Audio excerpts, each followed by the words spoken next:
Okay, guys, please turn on your cameras in few minutes and say hello to our second day of our camp. You can unmute your microphones and say hello, привет, hola, здравствуйте. Hey, where is your good mood? Hi. Where is your power energy, guys? We need you. We need that you should be more effective today and have a more powerful of your mind and of your mood.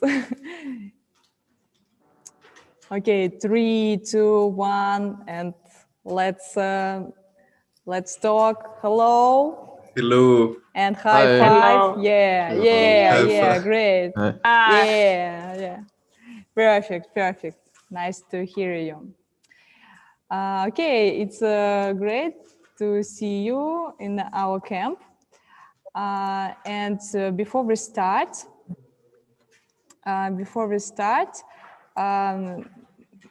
I would like to start from the check your homework.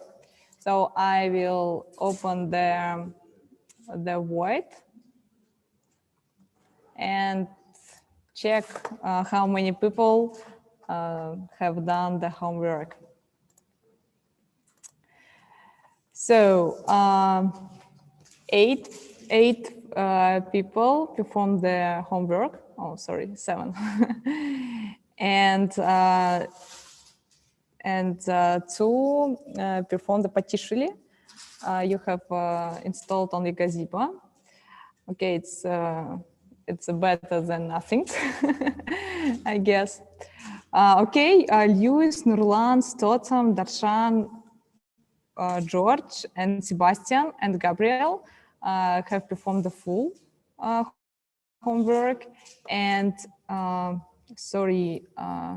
D.O., Danny and Gabriel Gabriel Aldas performed the потишили. So guys, what about us guys? What about the problem? What about your issues? Why you didn't install the GAZEBO?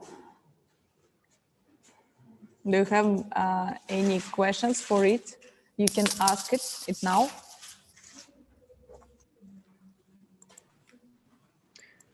I didn't understand how to move the drone into the map. This is my problem. Okay, this is one question. Okay, any questions regarding to the first homework task? Not exactly a question, but my virtual machine tells me that I don't, that my host doesn't have the required resources, but that isn't the case. So I'm still working on it and trying to fix it, and I hope I'll get it done by the end of the introduction and beginning of the. Okay. So guys, before we continue, so who can demonstrate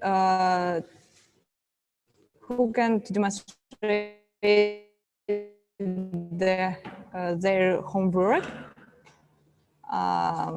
and explain how demonstrated in the screen?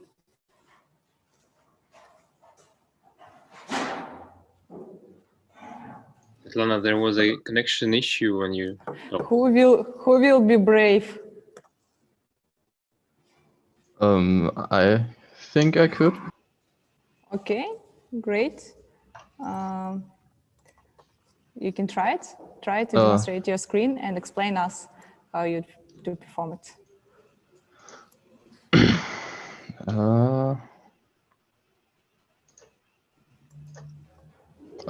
I should share my screen for this. Yeah. So I started with the wait navigate we learned yesterday. So the movement, the next movement command waits until the first one is finished. I search for the flip command in the repository, I think. And yeah. So I use this the frame ID, the body. Yeah. And at the end, the flying above after the rectangle is done. I use the time sleep command because for some reason when I use wait navigate, it just started to fly off into the sky. I don't know why. It just didn't stop flying. And yeah, then I flip and then I landed it. So I could demonstrate it. Yeah.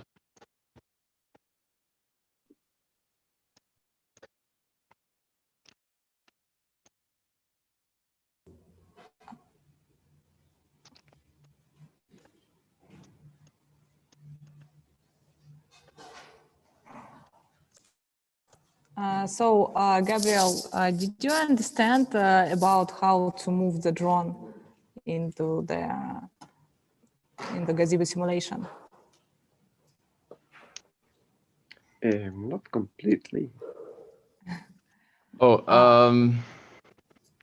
should I explain this in more detail? No, it was another question. Can you show the gazebo again? Yeah. Will it flip right now? Yes, it will flip.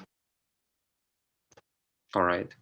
Did you edit any settings for the flip to perform better? Yes, I did. I hired the thrust. Mm-hmm. Because the default settings do not work in the simulator. This is why I'm asking. Well, Yeah. great. And I have a few more comments about your code. First is that when you're navigating, it's better not to use body frame ID when you navigate from point to point, because body has an issue with accumulating error.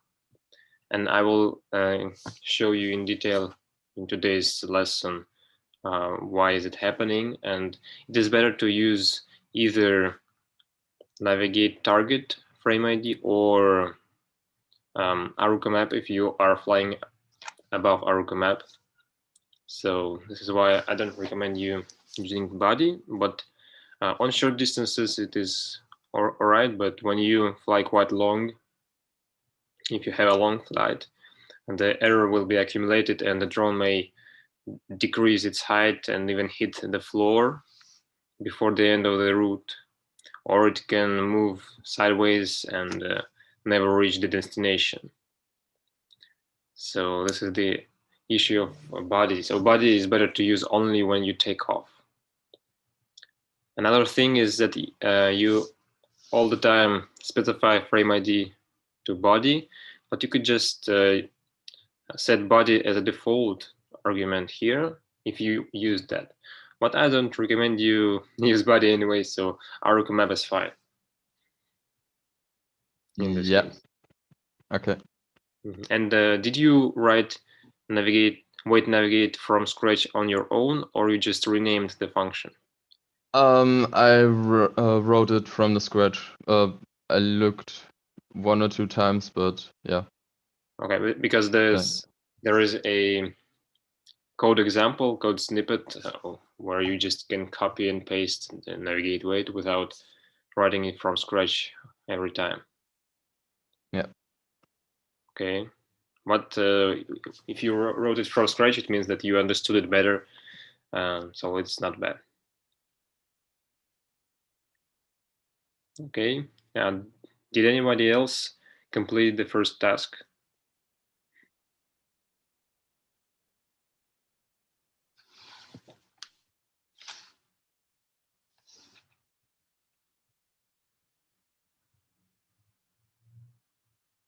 Did anybody else? Because there are many there may be many different approaches in solving this. So we want to see what you have done.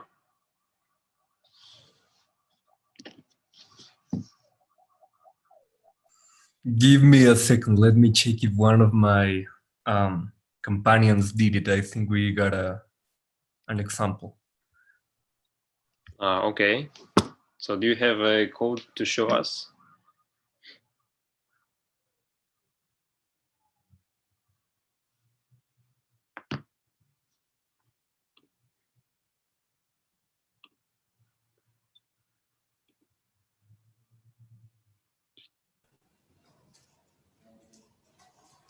So guys, now we have a plan to check your homework and fix your questions. And Timofey, Len, and Nikita will help you on it. And when it will be clear, we can start our second lesson for today. Timofey, when we can start?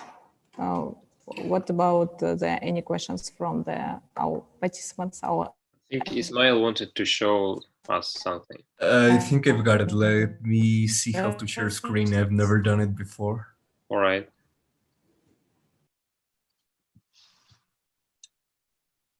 Does anyone can help me a little bit? Sorry, I've never used Zoom so much before. You can click on the button, shares the screen. It's a green button on the Zoom. Yeah. All right. Now.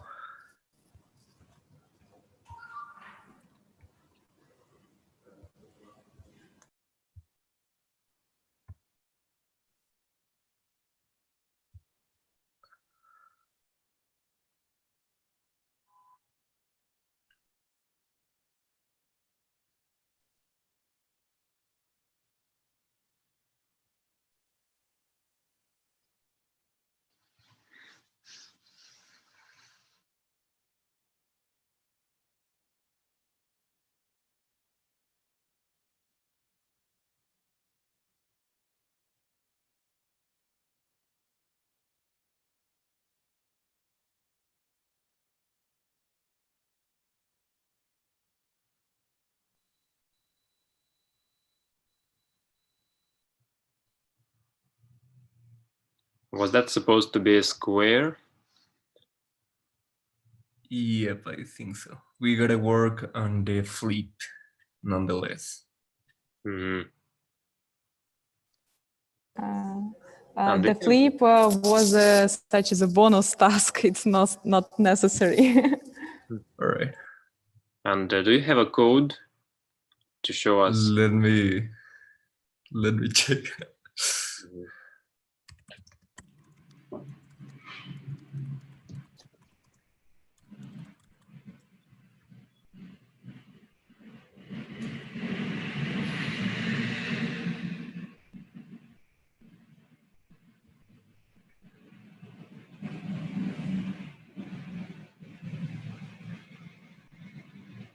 I think we have no current access right now. Maybe later. I'm really sorry, guys.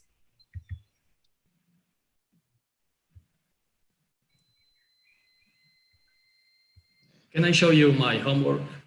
Sure. Yeah, okay.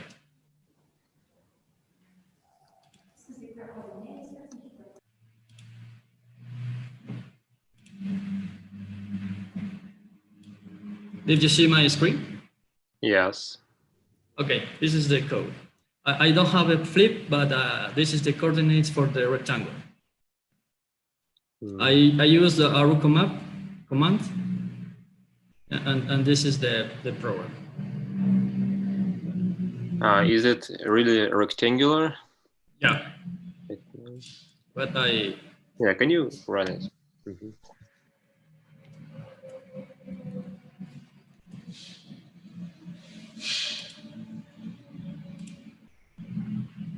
I didn't find the program.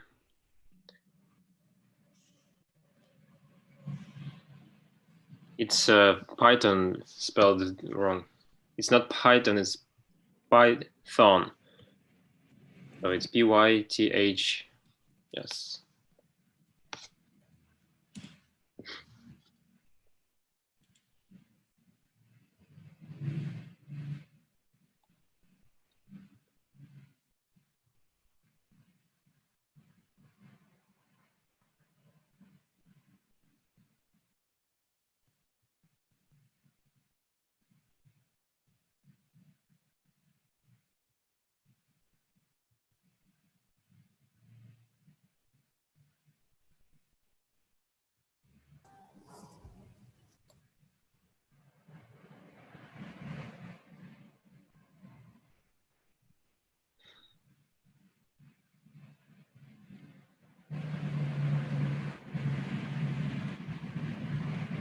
Was this a bonus point? Yeah, a bonus point. All Only I can erase that coordinates and Well, and on the point 0. yeah, you did the program right, and Yeah, you this both is need to the use navigate wait for easier programming it. So for the next tasks, I recommend you using navigate wait instead of normal navigate. So you don't need to specify the ROSPI sleep time. Okay, and by the way, for everybody else, you see that we use ROSPI sleep instead of time sleep. It is very necessary because when you use time sleep, there will be a real time, there will be a delay in real time, but the simulator may work slower than real time, so you don't need to, so it will wait too short. This is why we use ROSPI sleep. It uses ROS time, which is the same as the, is fast as real-time factor on below here. Okay. Okay. Okay. Thank you. Yes. Good job. Thank you.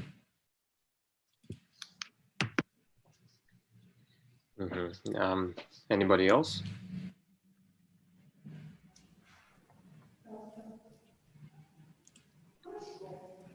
Okay, thank you guys, and thank you for your questions. And we will repeat this morning routine in tomorrow and after tomorrow. This demonstration of your homework, not only for demonstration, but it's really a good way to ask something and to get feedback from Timofey and our trainers. So if you have now questions, you can ask it.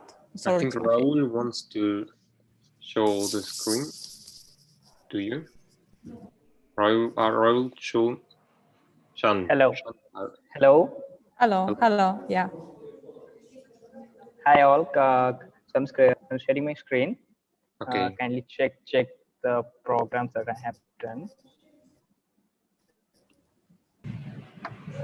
Okay. So this is a simple code. So this is the code I've written by using Arco map frame ID, and I'm simulating this.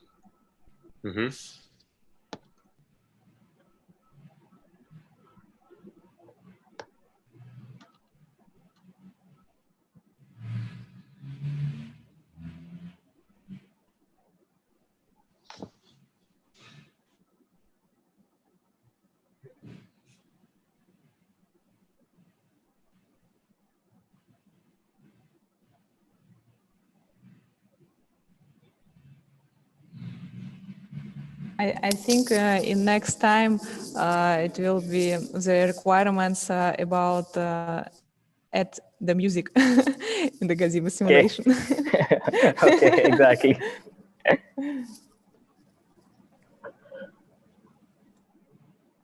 So I have not done any kind of bonus work. This is only a rectangle and the takeoff point and landing point, exactly that you all have given to us. Yeah, good. So you you check all territory entire yeah, exactly.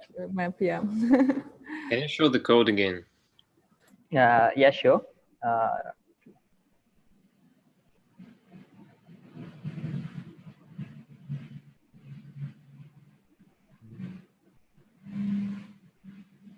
So this is how it lands over there at All that right. landing point.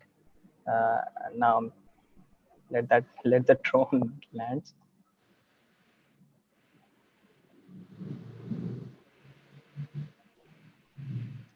And here are the codes. Wow, you're using 4 meters per second speed. Wow. I don't recommend Okay. you fly on that speed in real drones. So, Yeah, sure. Yeah, exactly. only for simulation, but don't use it in real drones. It's dangerous. It might hit them. Yeah, sure. Yeah.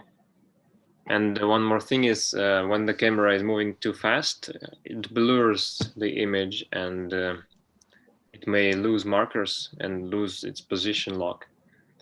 So this is why we don't usually move too fast in drones. Okay. But anyway, it's a good code. Did you understand how the navigate wait function works? Actually, I'm a little bit confused on that. So it'll be better if you explain on that. Okay, I will begin with you writing a new code from scratch with using navigate wait, and for you, it will be more clear, hopefully, how to use that. Okay. Thank you. I think we can now, if there's no any other homeworks, we can start the lesson. Okay. Yeah, and also I would like to add one notice. So guys, I forget to say you about if you have questions with the GAZEBO, for example, your laptop don't have resources for run the code, so you can write the code and send it to Lena or Nikita, and they will run on their laptop and share with you the screen or make a video for you. Okay, so I think it will be convenient for you. Thank you a lot. Okay, okay. You can send it in Telegram. Okay, so I think we can start. And Timofey, welcome, and please tell us what we will learn today. Okay, today's plan is first we learn again about navigate wait.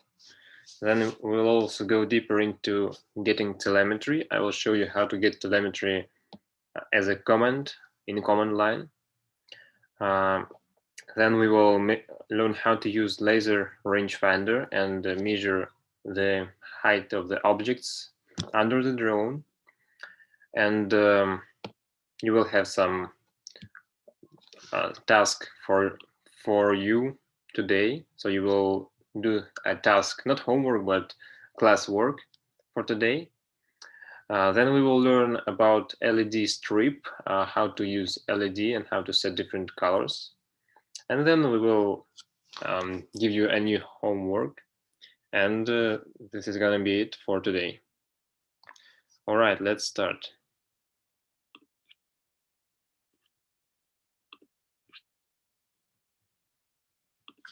Okay, so many of you didn't use navigate wait function because you may not have understood it quite well. So today I will explain it again and show you what exactly you need to do to employ this function in your code. Let me open the code editor here and open folder. Home codes, the codes folder that we created last time. Okay, new file, 2.py. All right. Now let me show you how I usually write code from scratch. I go to clover.cox.tech again. programming. I usually copy this code from here.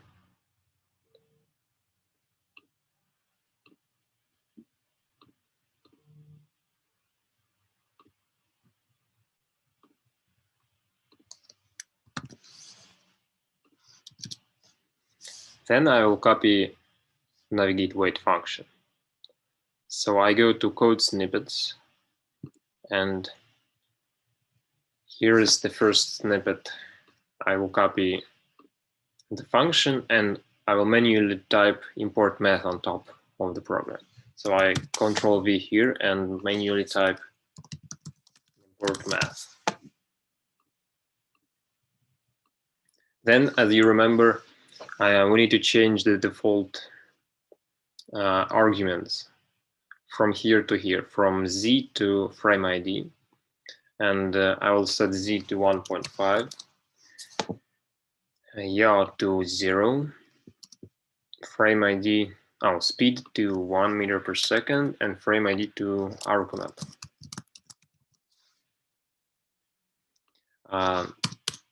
This is what you need to do with your navigate wait function to work more conveniently with that. And how it works, it just calls navigate with the parameters that are given here. And in this infinite loop, it checks if the drone has reached the destination point. As I told you, it uses telemetry and updates the telemetry about 5 times per second. And if the distance to the point is less than tolerance, which is 0.2, the point is reached. And for taking off, I'll write navigate wait.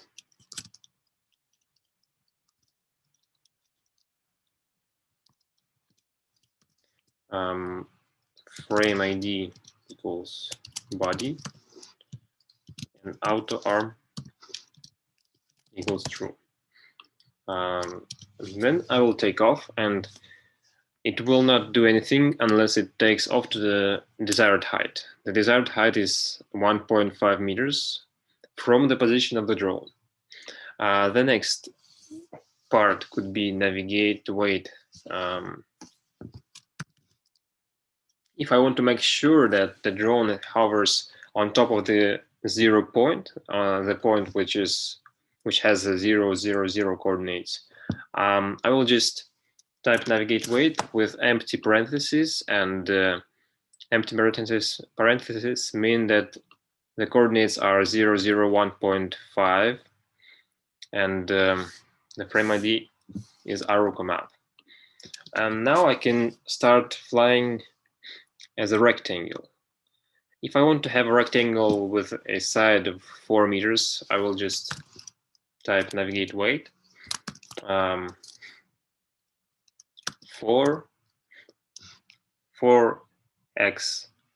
The other arguments I may leave the default. Then I will type navigate wait 4, and another 4 stands for y, and here y was 0, and now it is 4. So the drone will move first to the x, then to the y, then navigate wait with 0, 4, and then navigate wait with empty parentheses, which is 0, 0, and now I can land. So this is your homework. It takes less than 5 minutes to complete, and you can write it and you can test it. Let's try.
Now the code will be executed. The propellers are now spinning, and the drone is trying to take off.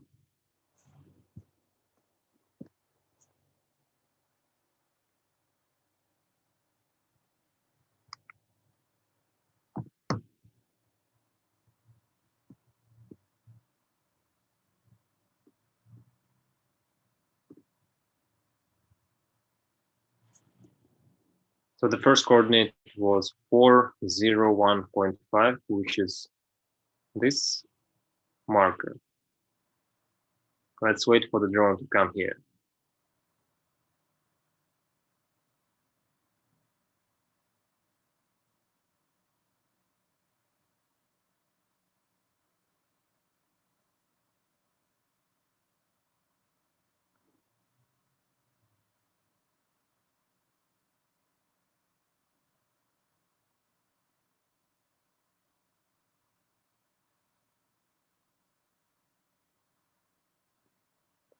Then it will go there.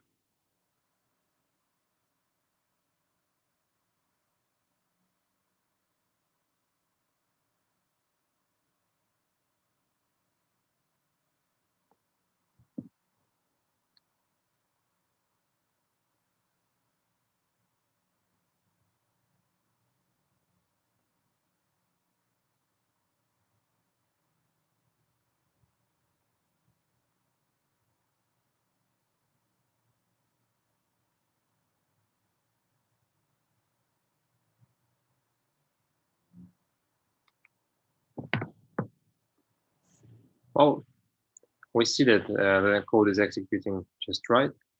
And this is how you can use navigate wait in your codes. And I recommend for those of you who wrote the code with normal navigate, I recommend you try it with navigate wait instead.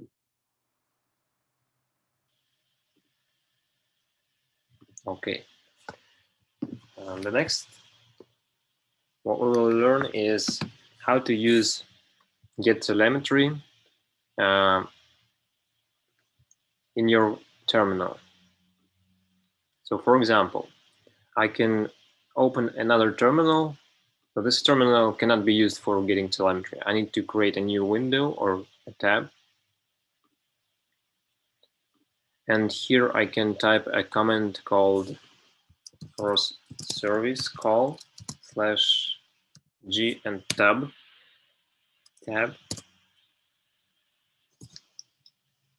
Oh, it's GE then tab. And it has get telemetry. I press tab again.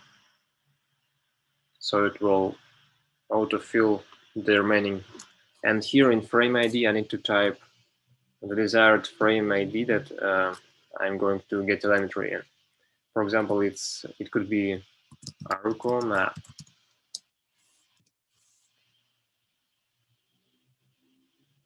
And here you can see that the telemetry is X and Y and Z are about 0 because the drone is at the original starting point. The velocity on each axis are almost 0 as well. And all the pitch, yaw, and roll are 0. And if we take off or if we run the code again, those will change, and I will call the telemetry again to show you how the values will change.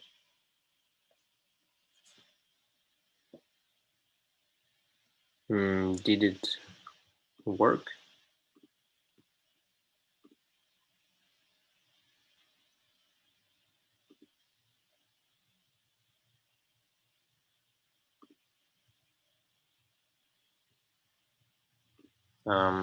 Okay, let's try again.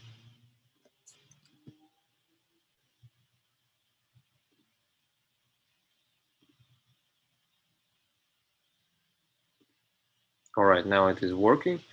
I will show you the difference between different frame IDs when you get telemetry. You remember yesterday I showed you getting telemetry in frame ID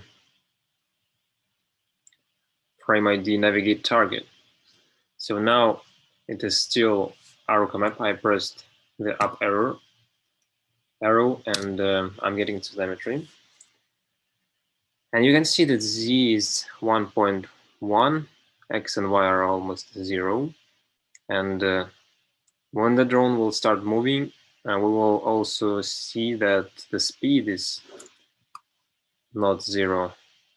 It's not going to be 0 anymore. Okay, the drone started moving. Let's check the speed.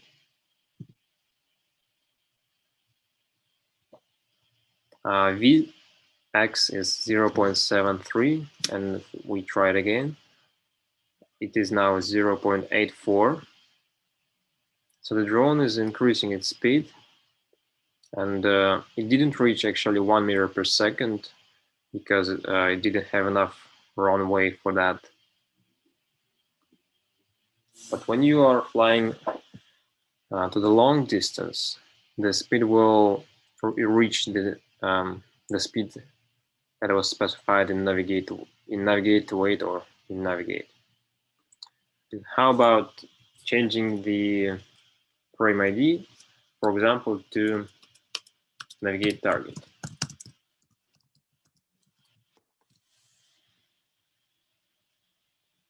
As you can see now, we used to have minus 1.8 meters along y-axis, which is logical because the drone was like about 2 meters from that point, and all the other axes are zeroed, and the speed is actually almost 1 meter per second along the y-axis, and x and z are almost 0. So speed wasn't affected by changing the frame ID. We can also get telemetry in frame ID body, but the results will be interesting. Here, if we use body, x, y, and z are zeroed. They are 0 because if you are checking the distance from the drone to the drone itself, it is always 0.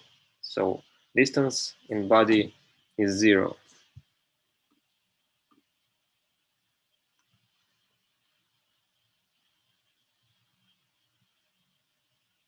Oh, I have a question that somebody tried this code and the drone took off and landed without moving. I think the problem is that you didn't specify the correct frame ID. You probably misspelled the frame ID or didn't specify it at all. We need to have frame ID aruka_map, or if we replace it with something else, it has to be maybe body or something, or some other frame ID. Tell me if you fix that way, because usually when the drone takes off and lands, it happens because of misspelled frame ID.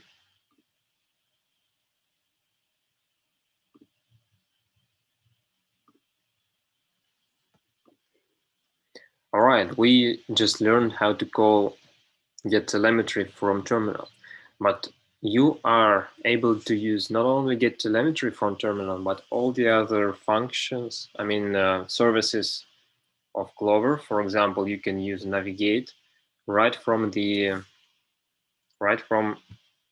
terminal. Let me show you how to do that. For service call /navigate tab. I pressed tab several times, and now I have this field where I can change the numbers and values. And first that I will change is auto arm. I will set it to true. Notice that it is not capitalized, unlike in in Python. Frame ID would be body, and speed 1 meter per second, and z 2 meters. X and Y remain the same, and when I hit enter, the drone will take off.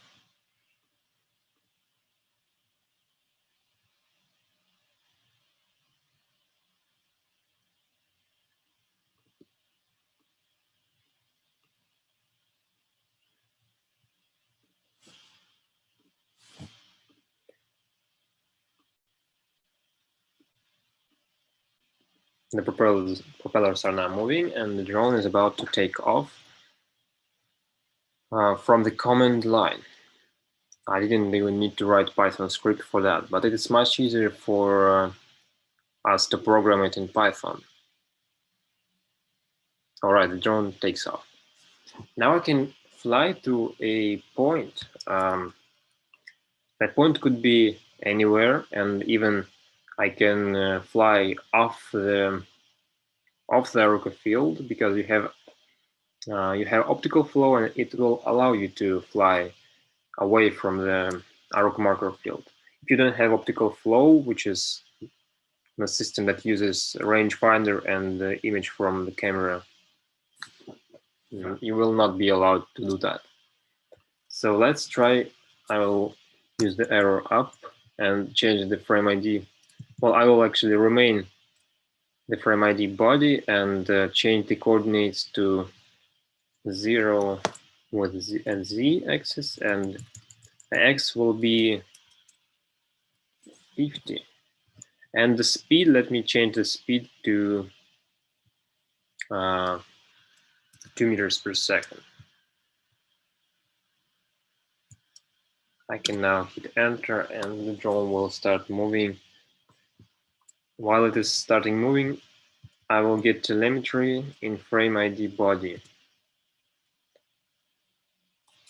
By the way, let me increase the terminal size. So get telemetry is now showing us the Vx is 144. If I call get telemetry again, the Vx will be more than that. It's almost 2 meters per second now. And let me check it again. Yes, it is 2 meters. And what if we change the body to Aruka map? Now it shows us the coordinates are 10 and Z is 2. But the drone is already away from the Aruka map. So even with that, without seeing the Aruka map, it can actually estimate the coordinate in that frame ID. Let me show you again. So one more. Get telemetry shows us the X is 15, and this is even not presented in Aruka map. So, so the coordinates of Aruka map are also infinite, and as long as you can somehow estimate your position, it will also transform into Aruka map. And let me see the speed Vx, Vy, Vz. Yeah, the speed is 2 meters and on the x-axis.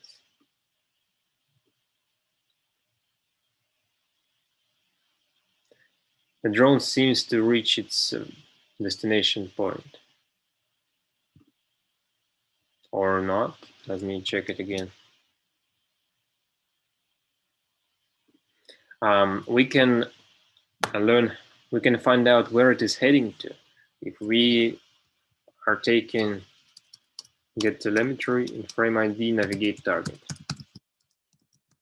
Navigate target shows us that X is minus 14, so it's still 14 meters to the point. So in now it will be about 10, I think. Now it's 12. Well, 12 more minutes and the drone will stop. And one more thing I want to show you. Do you remember all the frames that are available, frame IDs that are available for us?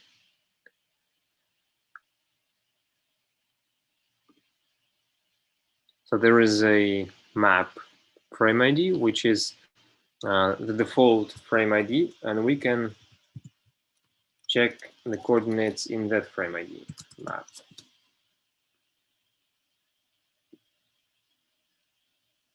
So it is 46 minus 2 and 2. Where is the drone?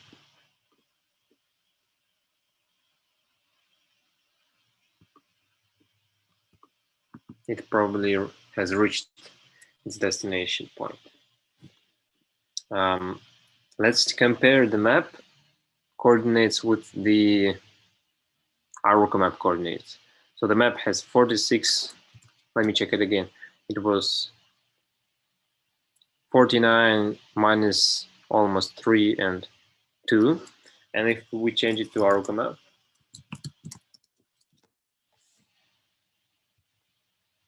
it's 49, 0, and 2. So Y is different in map and Arrow map.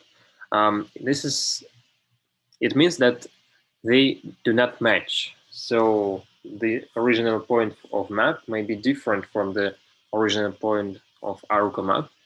So you want to navigate precisely, I recommend you using Arrow map or navigate target.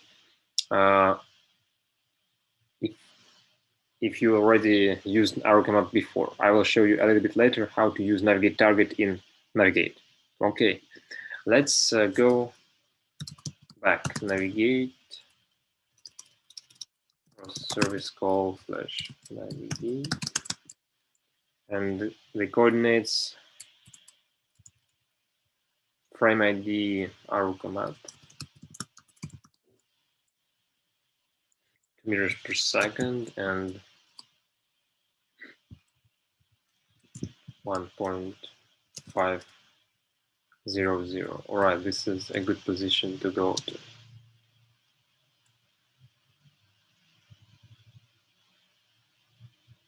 And it started to move because it remembers where was the Arrow map.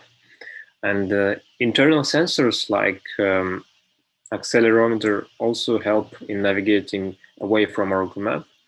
And but most of the work is done by optical flow, which is still not so precise. So this hopefully will lead the drone to the place it started. And while it is moving, I will show you one more frame ID called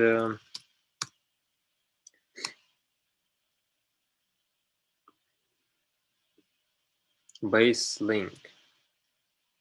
So the frame ID called base link. This is a frame ID that is rigidly bound to the drone. It means that even when you rotate the drone, the frame ID will rotate with the drone. Okay, so base link.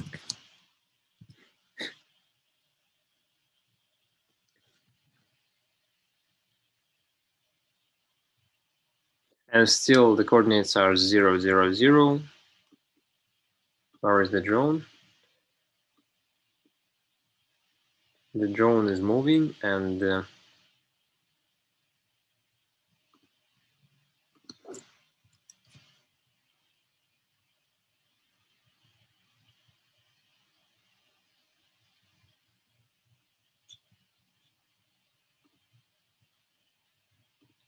coordinates are 0. So base link is usually never used in programming the flight. What it is used when we position the camera of the drone relative to the drone, but we didn't do that in our course because the camera is already predefined correctly.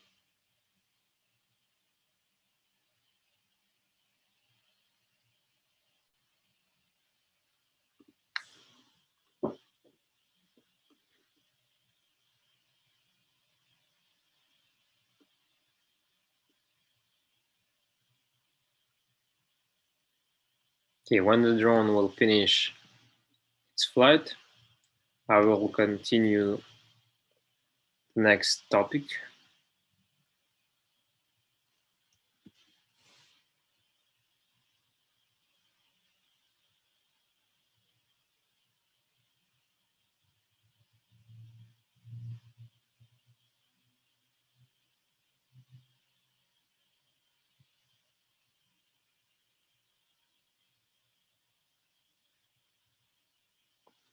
Svetlana, are you here?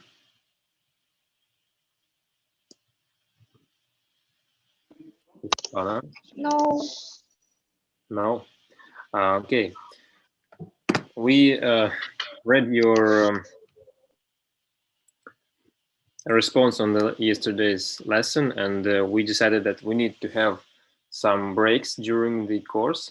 So we now may have a 10 minutes break before I start the next topic. So everyone may have a little bit rest and get something to drink and continue with fresh minds. Continue this lesson. Okay. So now we have a little break.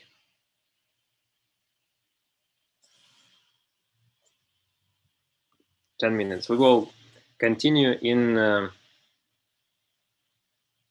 Moscow time. It will be 4 p.m. and 10 minutes, and in your time it will be just some hour and 10 minutes. Okay. Don't go away from Zoom. Just stay here, and we will see you in 10 minutes. Okay.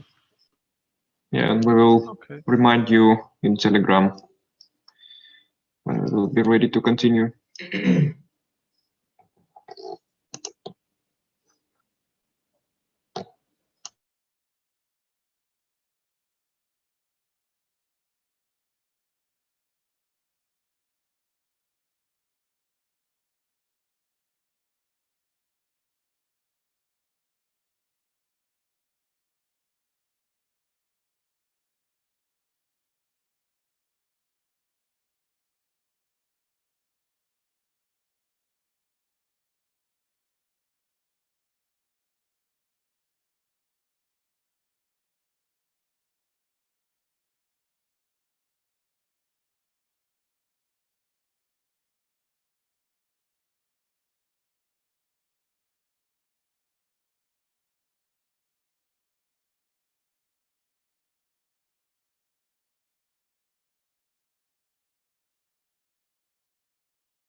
Hmm.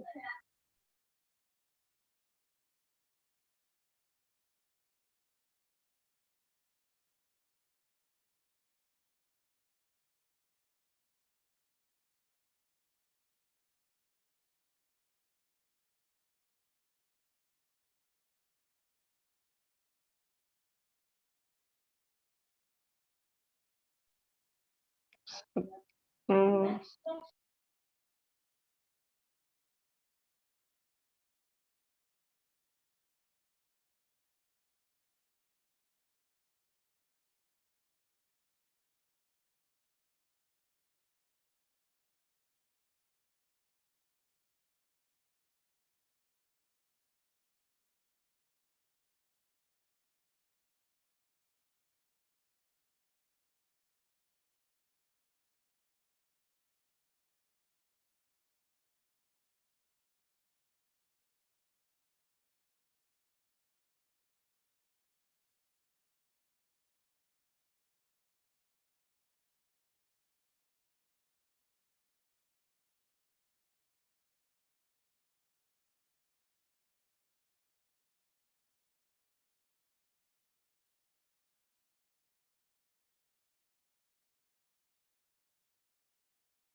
Svetlana.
Это что?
Okay, let's now return back to our work. Are you here, guys and girls?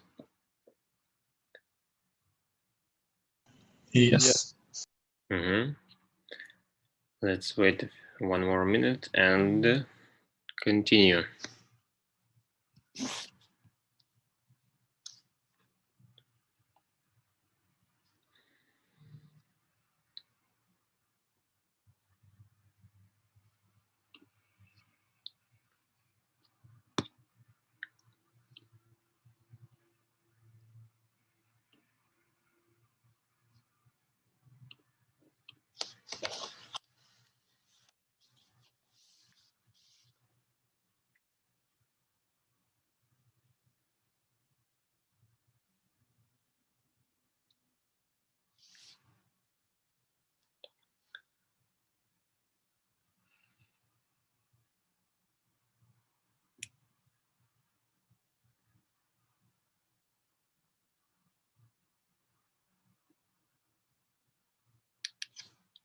All right. I hope everybody is here, and I will start sharing my screen.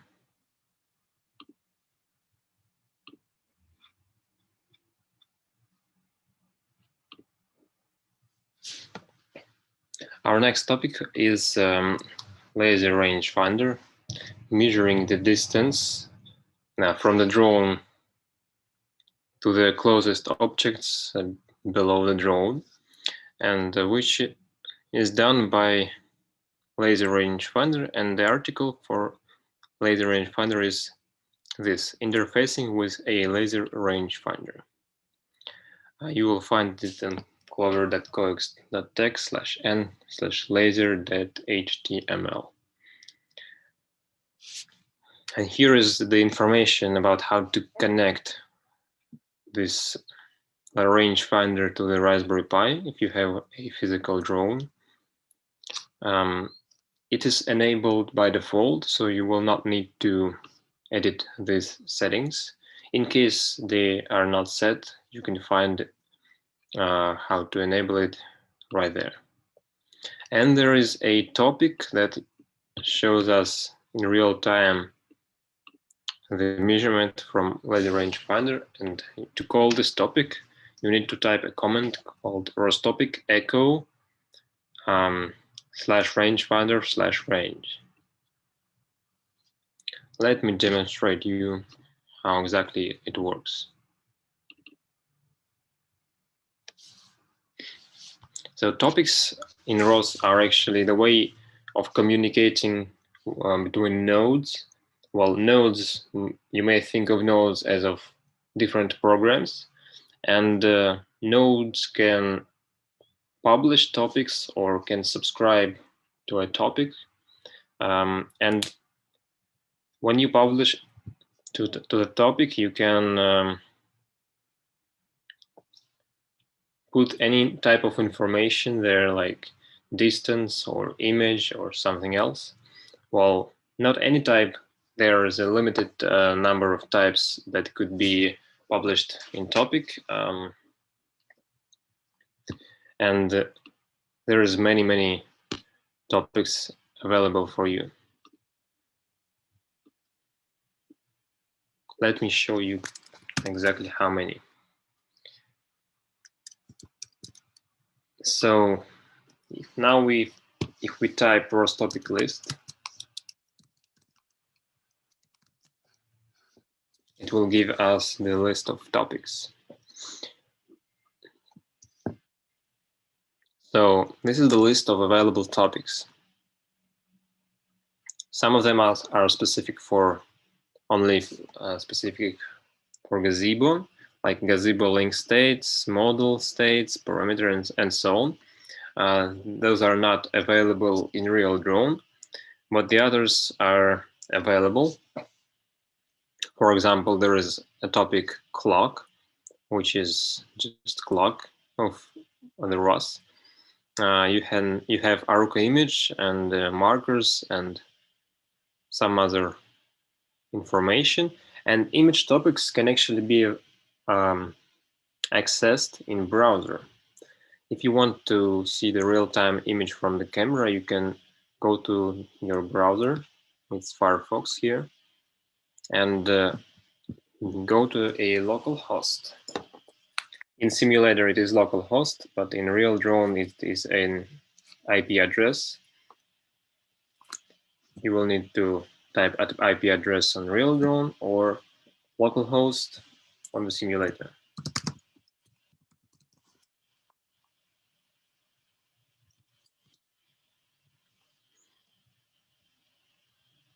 This is actually a simple web server that is available when we run the Clover. And if we click View Image Topics, the list of topics appears here. So first is image raw, which is just the image from camera without any change, just the way the drone sees it. And this is basically the marker that we are standing on. If you take off, comment take off, you will notice that the image changes when the drone takes off.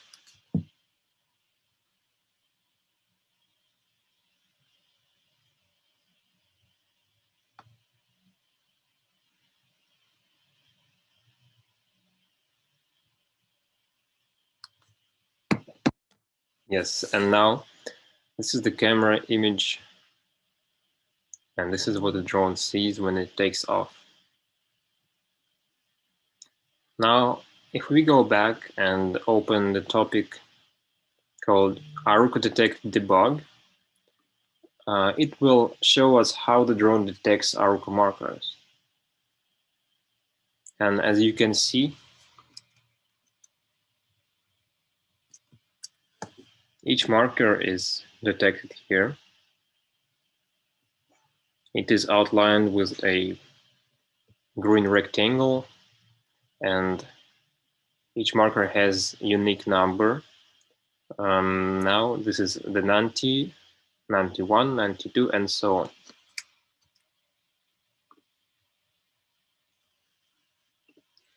The next image topic that is available is Optical Flow Debug. It shows us how the optical flow works. There's a smaller window because optical flow does not need to have wide-angle camera. So the image is cut. And this circle in the middle shows us the shift of the drone. And if the drone moves faster, you will notice the difference in this circle. But now as it is standing still, it's almost not moving. It just increases and decreases in size a little bit. The next topic is map image, but don't click map image because it will continuously load the image. Click snapshot here. It will only load one map image, and this map image actually is our Aruco map. The way that is stored in the drone. So this is the map that the drone knows.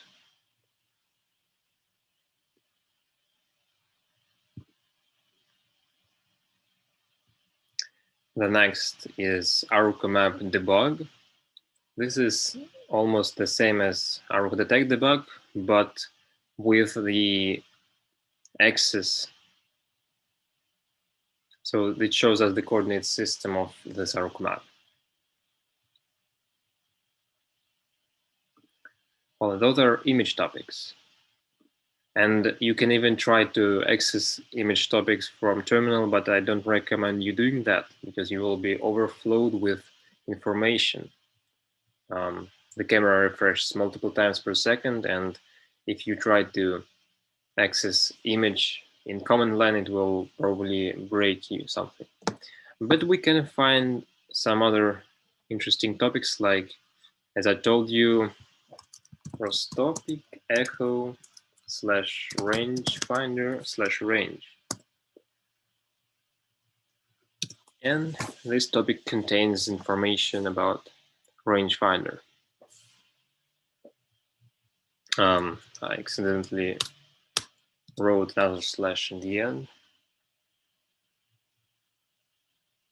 All right, so now this is the topic data. It has some basic information, minimum and maximum range, and the actual range that is measured, which is the last line here, 2.64 meters. And if we change the height, this number will also change. For example, if I try to run my code from here,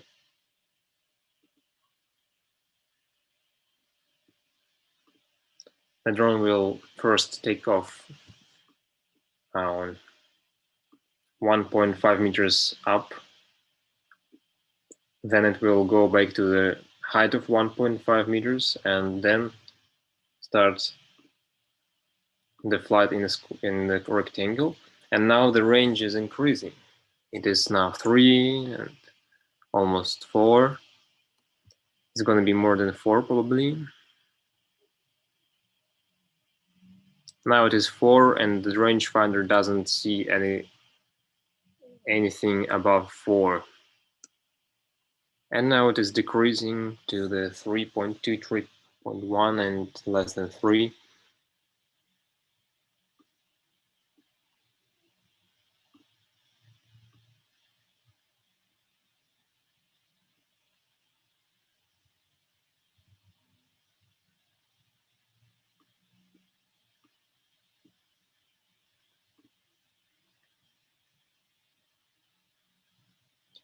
And now the drone will start flying its path. Let me put an obstacle on its way and see the rangefinder output. Now it's 1.5, 1.5.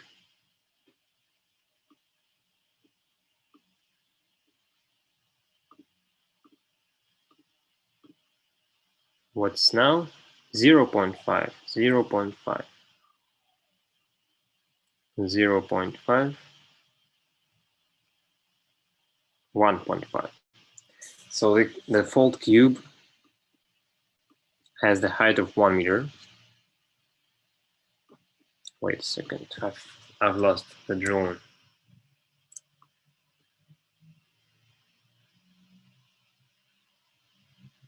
And if you try to recreate this type of behavior, you might run into a problem where the drone will bump up when flying over the obstacle because of the rangefinder use.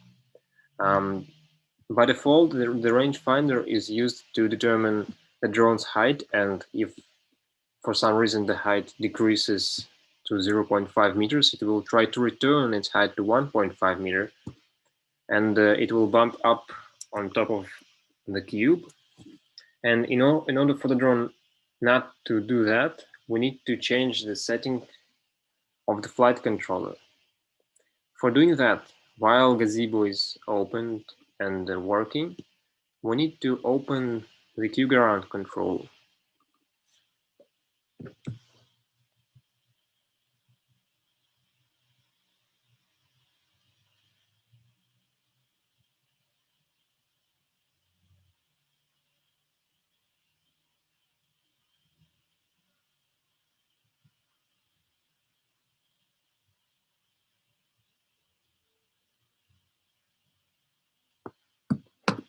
The QGround control is now open, and we need to open settings here, parameters, and find the EKF2 and the parameter called, let me find it.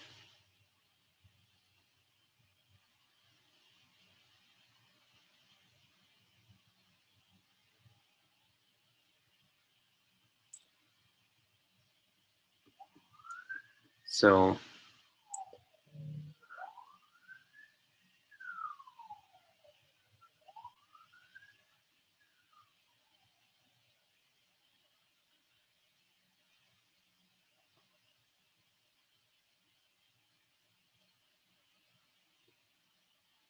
Yes, EKF2 HDG gate. No, not that actually. At HGT mode, yes. So EKF2 HGT mode, height mode, is set to range sensor, and you need to edit it and replace. I recommend you replacing it with barometric pressure because it's working the most stable in the most stable way. So change it in here to barometric pressure. I will show you again what to change. So it's EKF2 HDG mode. Once again, how do you get into that menu? First, you have something like that. In QGround control, you click this button and this parameters button. Click EKF2 and find the parameter EKF2 HGT mode. Where is that? You can actually find it here. Yeah, HGT height, HGT mode, and click change it to barometric pressure. This is an important step if we want to be able to measure heights of different objects. Save it.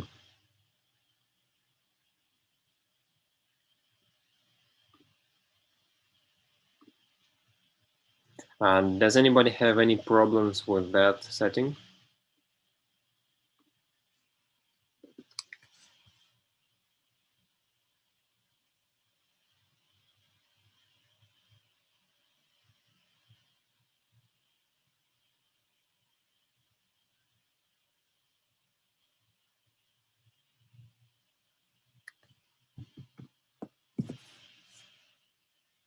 Well, if everybody set it to barometric pressure, then okay, you can now close the QGround control.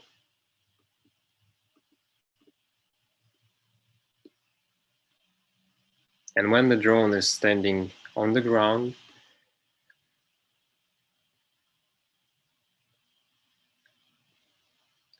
the distance is almost 0.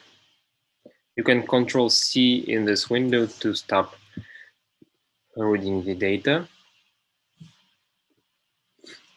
And you can see the drone standing on its place. I'll stop the simulation for a minute.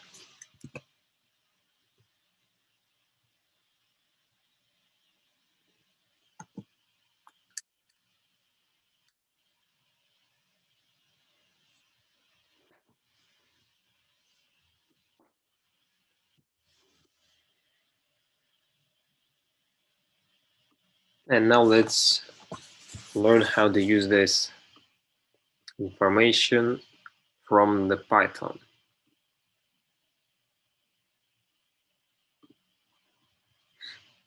Right. Let me open the article again.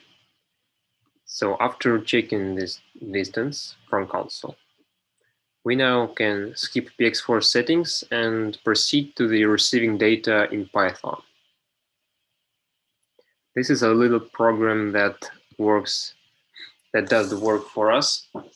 You can see that what it does, imports ROSPy, imports some range type of message for passing it when we subscribe to the topic.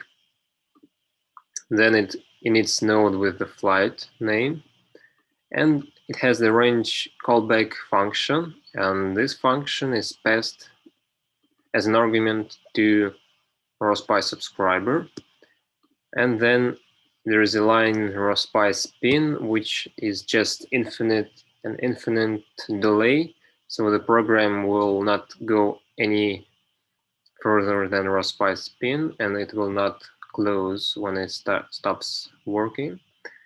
So this is a simple script, and we can take some parts of it and put it in our program. Let me create a copy of this 2.py. I'll copy the entire program and create a new one called 3.py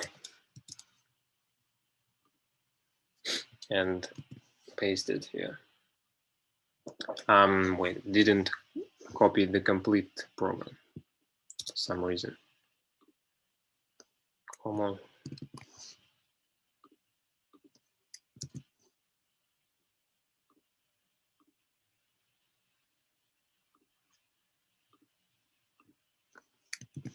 Okay,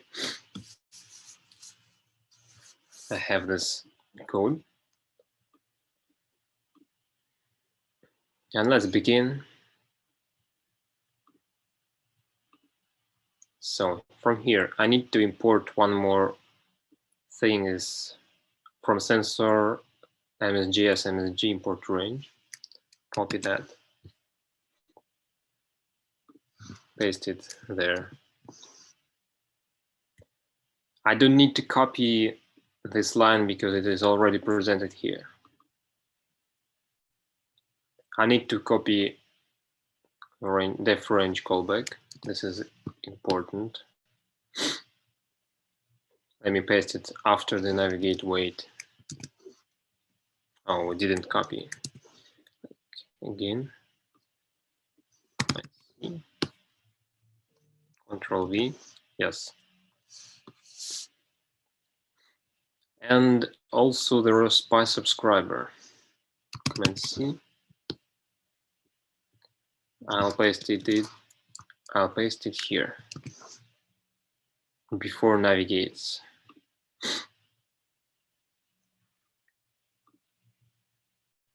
And I do not copy ROSPy spin and do not recommend you doing that. It will only cause you troubles when you try to fly with this program.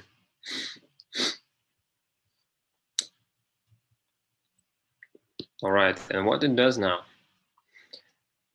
we can run this code and see what happens. Control S to save. By the way, did everybody catch up with that? Anybody needs to look at the code again and where I copied that?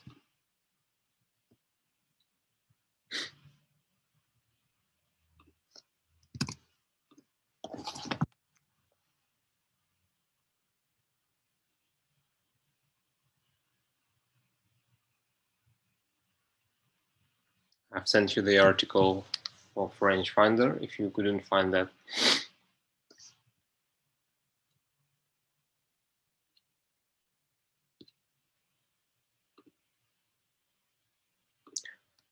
Okay.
I will put this cube once again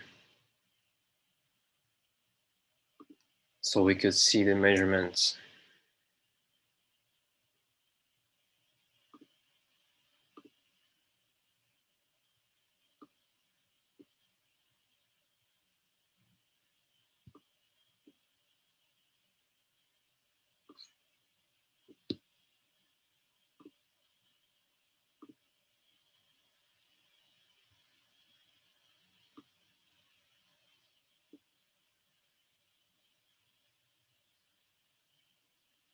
So the program started working, and in the terminal, it is always writing the current distance.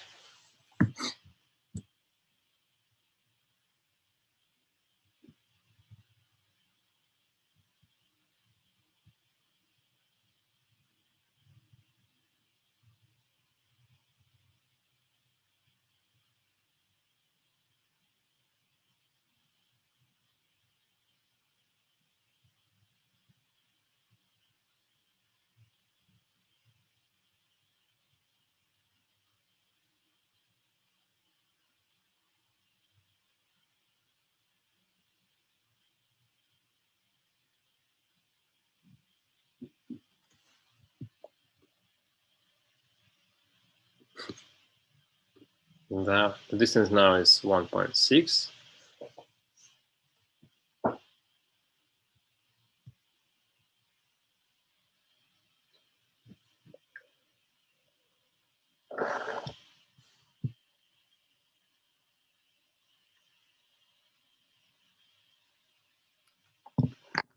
And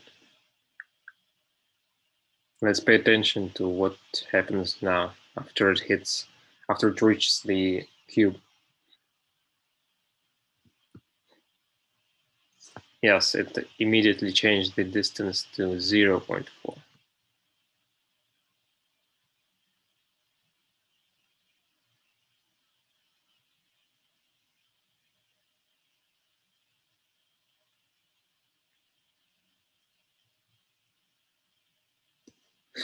And it will change it a little bit once again when flying over this small obstacle.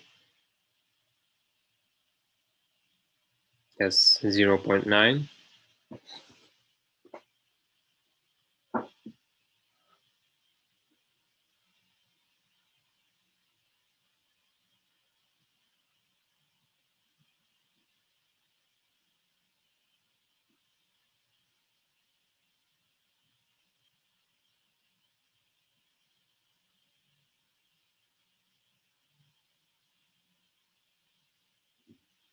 And so on. It will continue its path without changing the distance too much because there's no any objects on the way.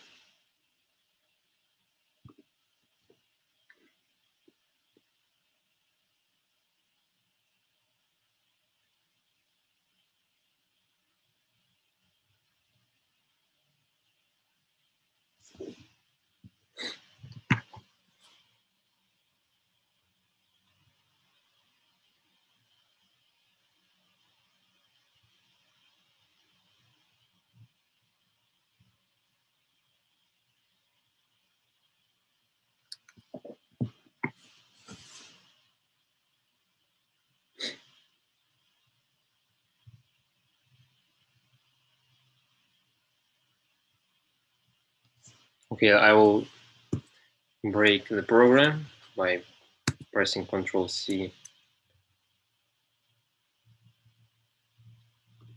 And I want to do another thing with that. Let me explain you in more detail how this range callback function works.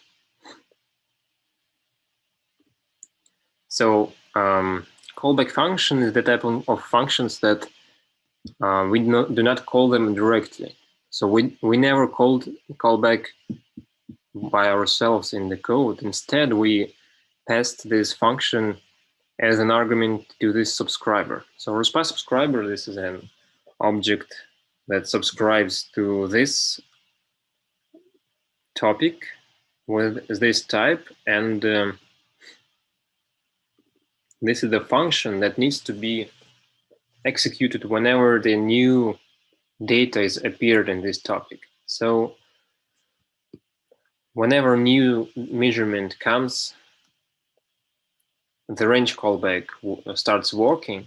And as you can see, when the range callback is working, it accepts one argument, MSG. This is actually the message from the topic. And it contains all the data that we saw when we saw here, for example, radiation type, field of view, mean range, max range, and range. And we can access part of this data by specifying which part we need, and this is done by msg.range returns us only the range information, and this is all we need from that. But this program does not give us the variable with the distance. So this is not a variable yet because it is only printed, but we cannot do anything other than that with this data. So we want to be able to subtract, add this data to some other data, and print it whenever we need it, not all the time. And for doing that, we need to create a new variable and assign the value, the MSG range value, to this variable. And this variable has to be global because inside the function, it will still be private to the function. So how do we do that? Let me create this variable called dist. Dist equals 0. So I've created this variable, and now I can, in range callback, I can get access to this variable, but I cannot modify it. In order for me to be able to modify it, I need to write global dist, and it will treat this variable as global, and whenever we modify the variable, it will update throughout the whole program, so we can access the actual number whenever we want to. And instead of printing this line rangefinder distance and MSG range, instead of printing, we just say that dist equals MSG range. Dist equals MSG range. And this is the change that we've made for in our program that will allow us to get this dist variable and do whatever we want with that. So ROSPY subscriber remains the same. We do not do anything with it. And here I want to do the following thing. After I take off and make sure I'm at the right height and the right place, I want to print the distance that the drone now is seeing.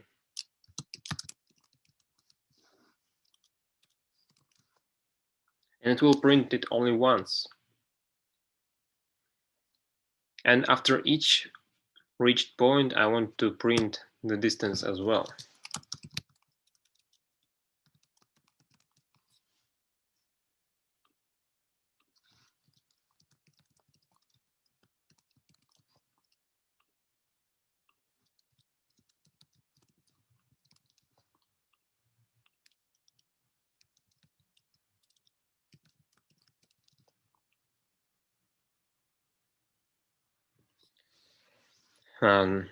You may notice that this is the same variable, but it will be updated every time a new measurement is in the callback.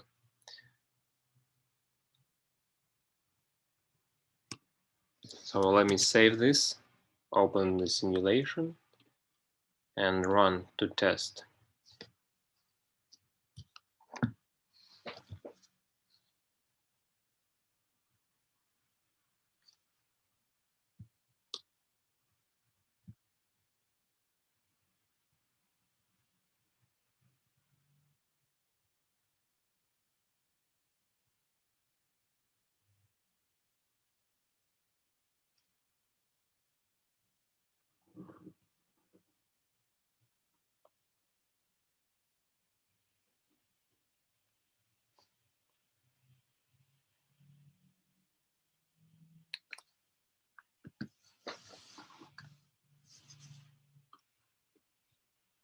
I will also add the objects, some objects to the places where the measurement will take place. For example, here. And here.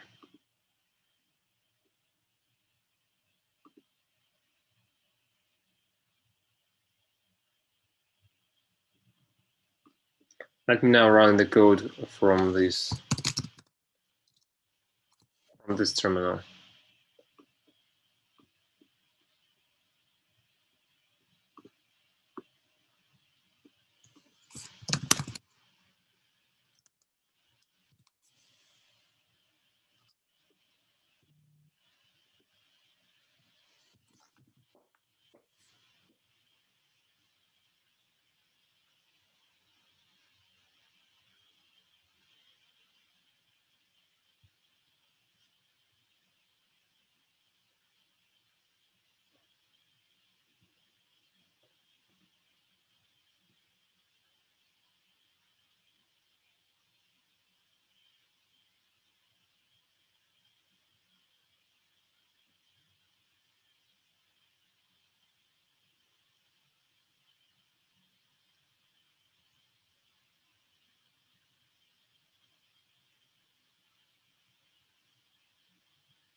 The first distance was 1.48.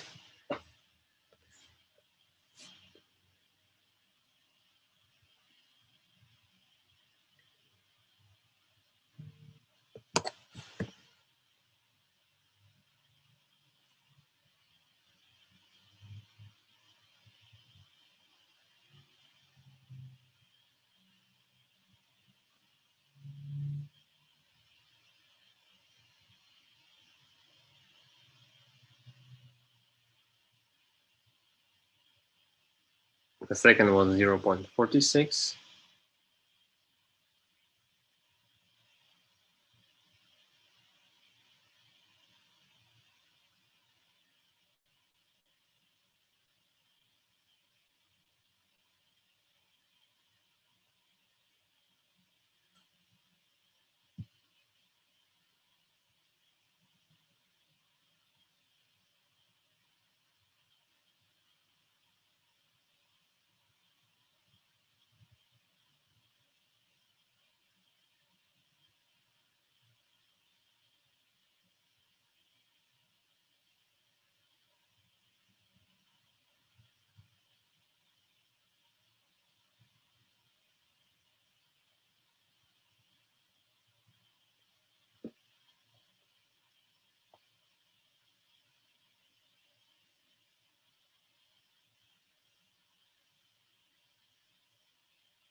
So this is how we can measure distances in different places, and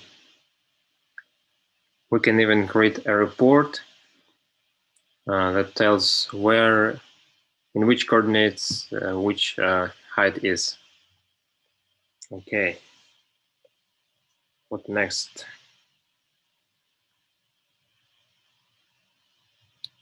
So now this is a individual task for you. You need to create a program that flies over every colored marker and measures the distance to that marker.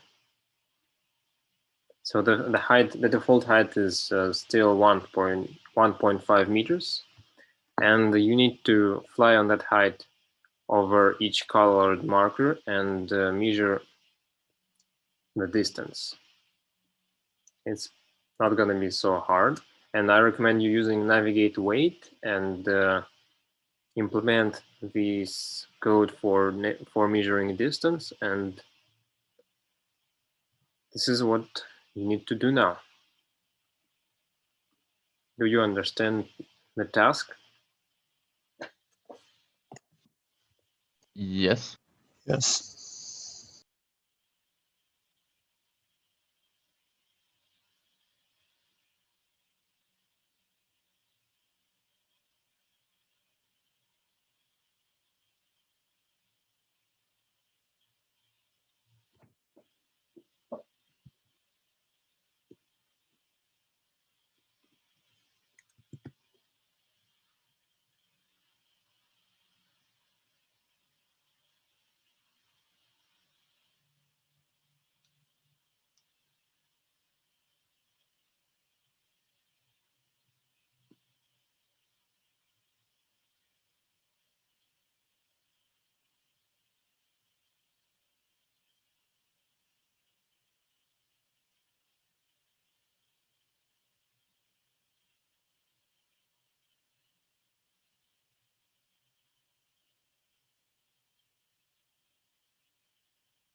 Тимофей?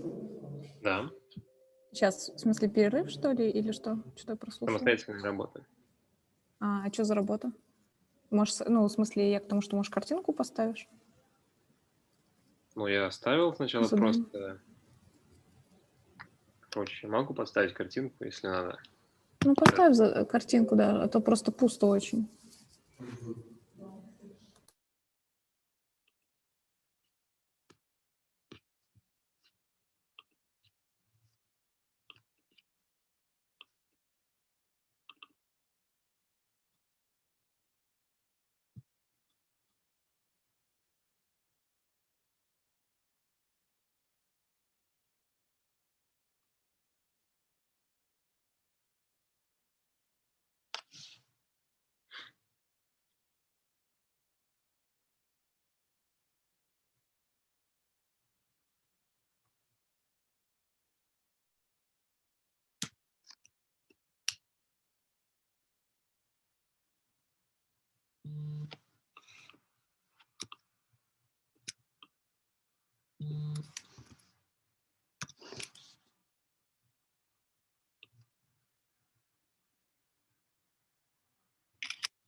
How do you do, guys? Do you have any success in making this program? Yeah, I'm finished. Yeah, when you finish, you should just demonstrate your screen and we will all see the results. Okay.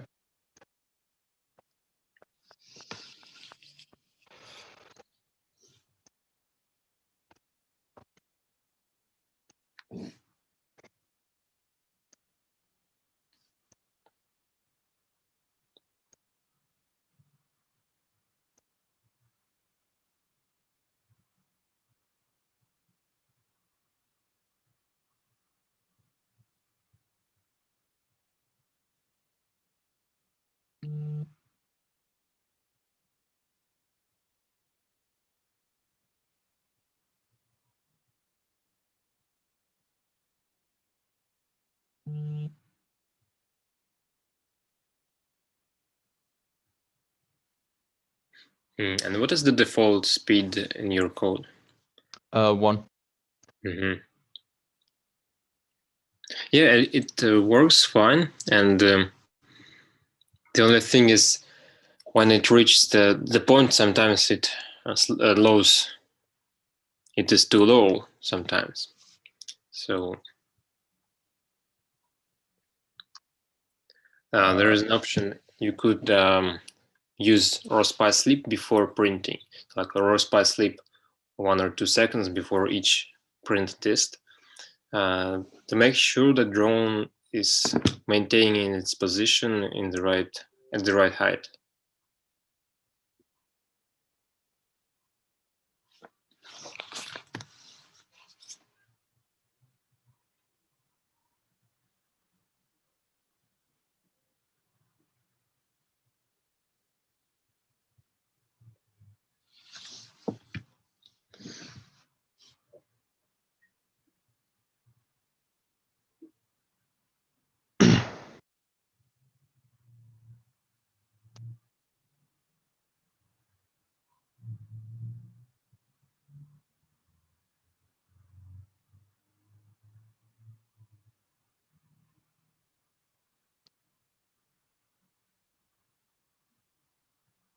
Yeah, now it looks much more accurate.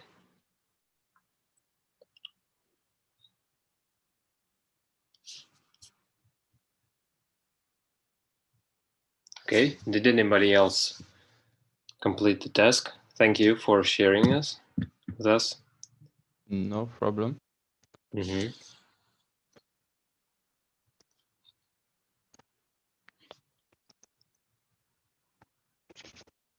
Okay, anybody else?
Okay, well, guys, did anybody else complete the first today's task?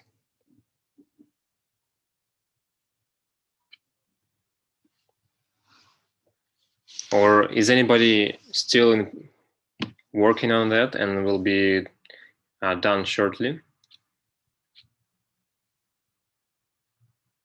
Just tell me for me to understand if I can continue or we will wait for a little bit more for you.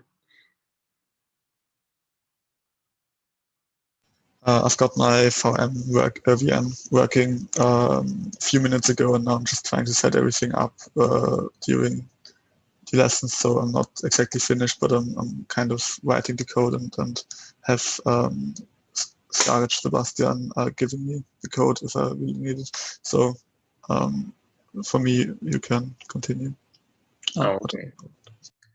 Okay, and the other people?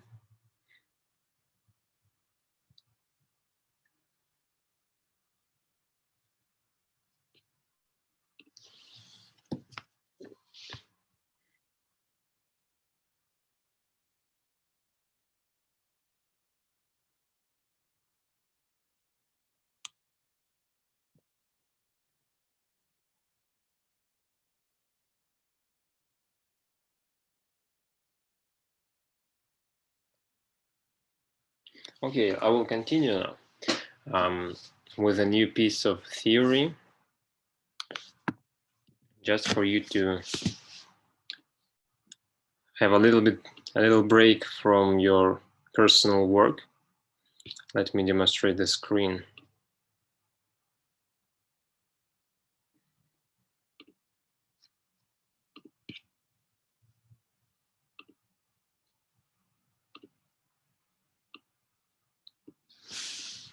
All right. I want to create a new program that will not contain any measurement of the distance. So I will base the program on the previously created program. And the thing I want to show you now is the difference between frame IDs and where do you want to use certain frame IDs.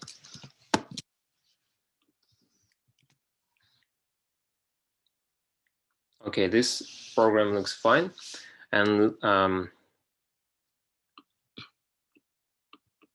will show you the list of available frame ID again. So, okay, there is map, place link, which we will not use, body, which we use only on takeoff, navigate target, set point, which I didn't describe you yet, Aruco map and Aruco N.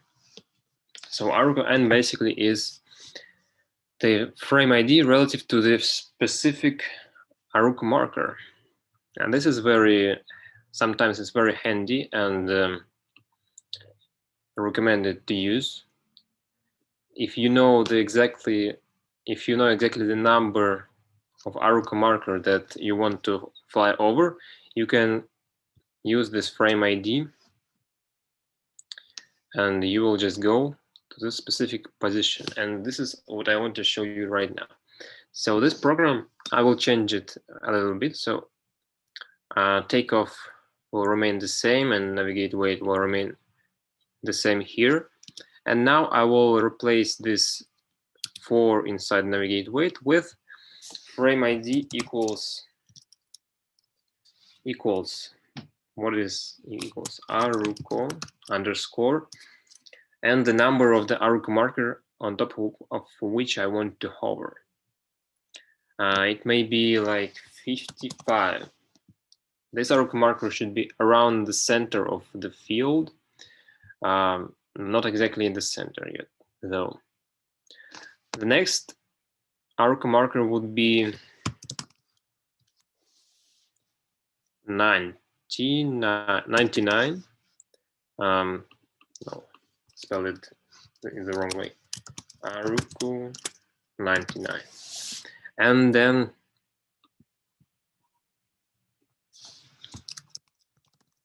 frame ID Aruco 0. Well, it's better to replace it with to change their places, because let me first fly to the Aruco 0, then to 55, and then to 99, just for you to show where each of them is located and to have a shortest path. and then navigate weight without anything in parentheses. I will replace it, I will remove it, and then land. All right, so this is the first test we are going to have.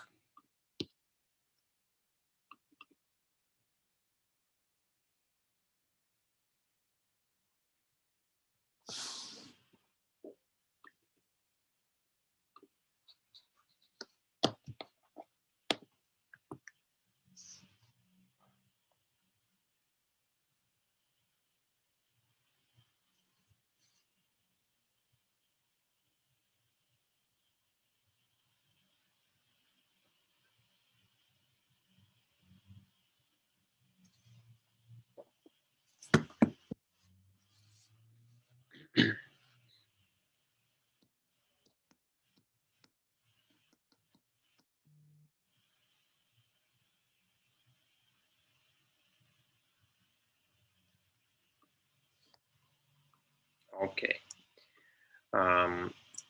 let's run the code.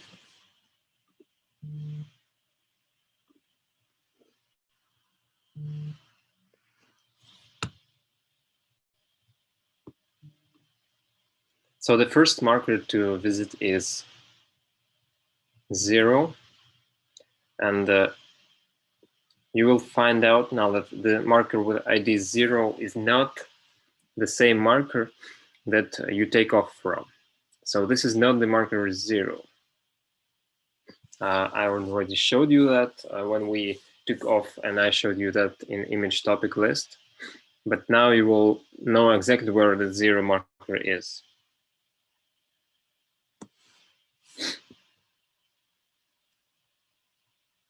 Okay, it's taking off.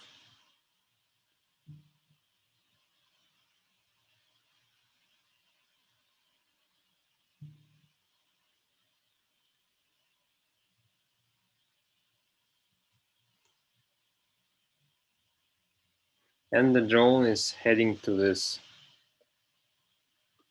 very marker that is located in this corner.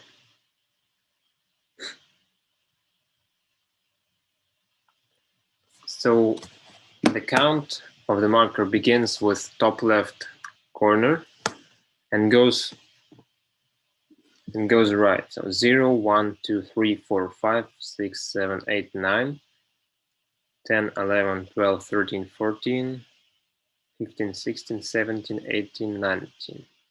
So there's a missing marker 17, which is made intentionally because its shape is quite not really good for our purposes.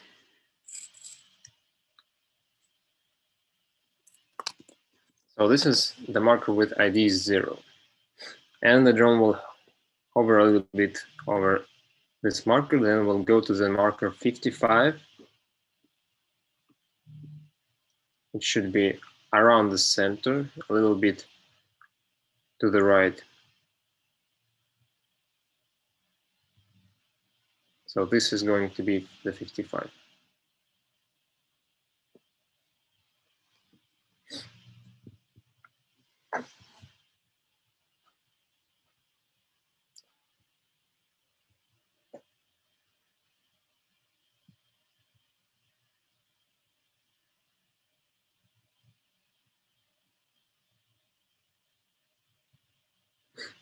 So when do you even need to use frame ID Aruka N?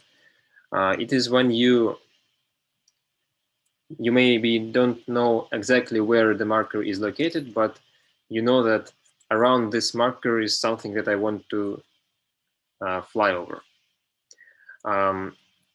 Programs with this type of frame ID are not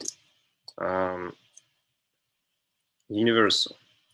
I mean that on different field, the markers are on different places, and if you are using frame ID Aruka map, it is set in meters, not in the marker numbers. And these programs are more universal than the programs with frame ID Aruka N. So yeah, this is the marker 99, which is the last one from the list. And then the drone will go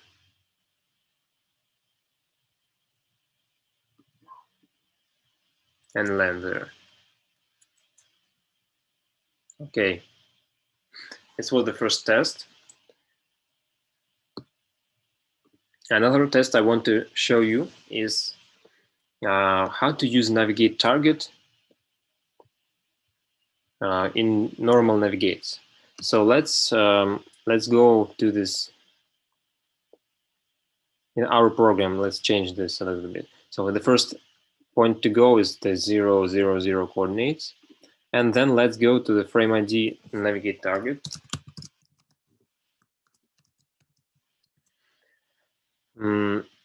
And we need to specify X, Y, and Z here because otherwise we will move in a weird direction. So if we keep it blank, it will have 0, 0, 1.5, and it means that the drone will just fly 1.5 meters up again from the point where the previous navigate was used. So now if I set X 0, Y 0, and Z 0, it will just keep, it will remain in the same place. But I don't want to remain in the same place. I want to just go like, it'll be 3 meters to the X. Then let me copy and paste this several times.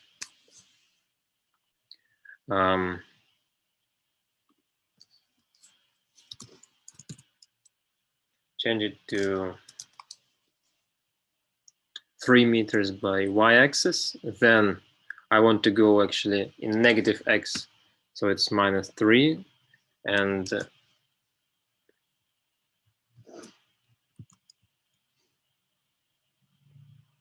negative y with 0x will go negative y. And these navigate weights should be removed from here. All right, and this is the code that we are going to test now. So when you want to navigate relative to the drone's position or to the position where drone was heading previously, use frame ID navigate target. This is just the way you want to program. So I will save this program and run.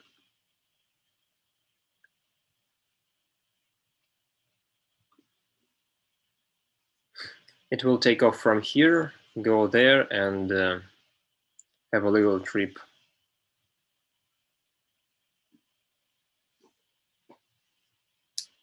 And unlike the body frame ID, well, you could just replace navigate target with body here, and it would work. But as I said, body accumulates error, and every time it goes to the next point, it may decrease in height, and the next point will be emanating from this decreased height position and go to the next position and decrease it again, or increase or move sideways and so on.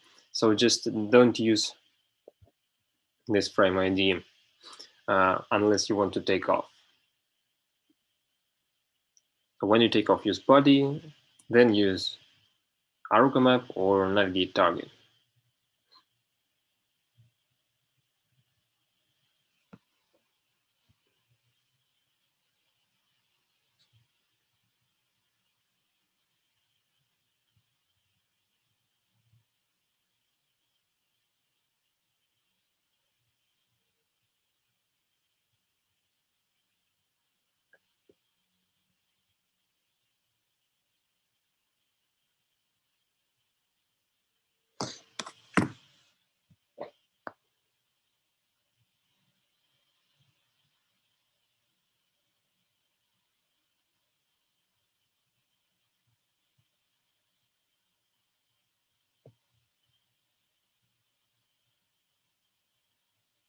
So it goes 3 meters to the X, then 3 meters to the y, and minus 3 to the x, and minus 3 to the y. Let's see how it goes.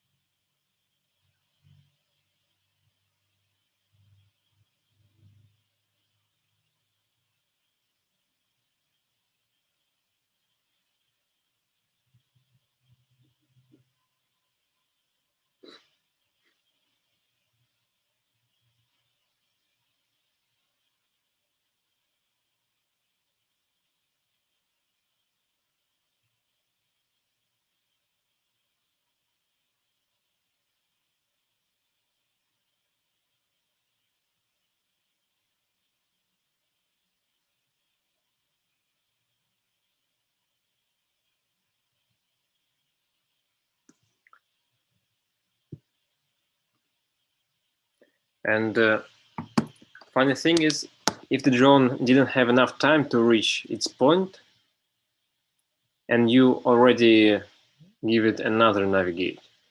So another navigate will go from the previously desired point and still show us the correct new navigation point.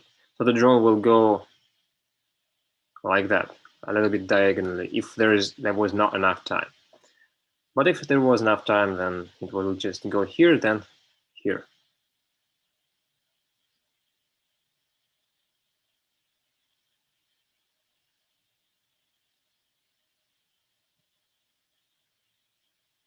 All right. I hope it helps you when you want to change the default frame ID, and now it is more clear to which ones to use. And we can continue with the last topic for today, after which we'll have a homework for you. And the last topic is LED strip. LED strip is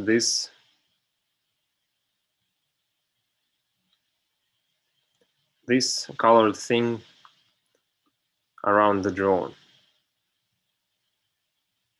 You can program it, or you can change the color right from the console. Let's first open the documentation and find the LED strip article here.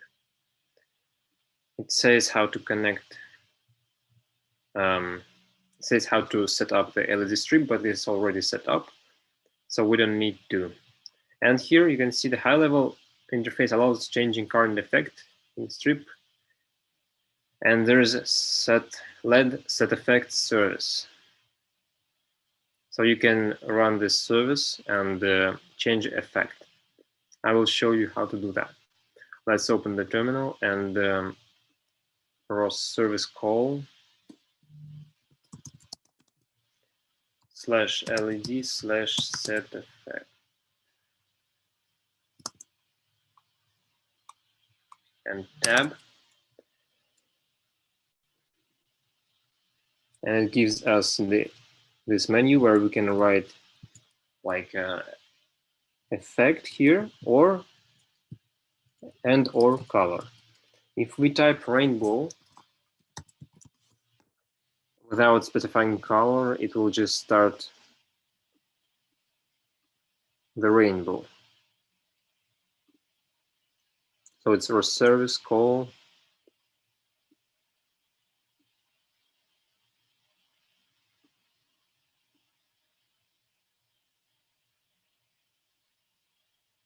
all right.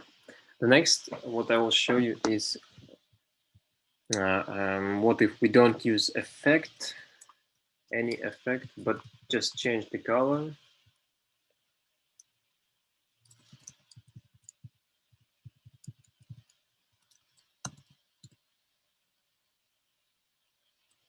And now it's that color. You can use from 0 to 20, 255. And this is the color. But what if we also add the effect, like there is effect called fade. Let's type here fade and change the color to this one. And now it is slowly changing to the desired color. So we could change it to like red, just red, and it will slowly change.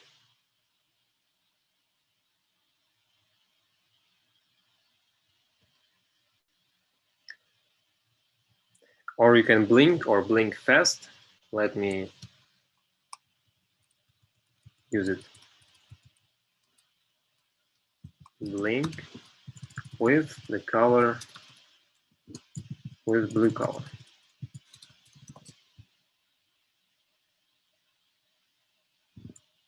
Didn't work. Yeah, it did work actually. It is blinking, but you can see it as fast because the real-time factor is kind of low. But if we change it to blink fast, it will be faster.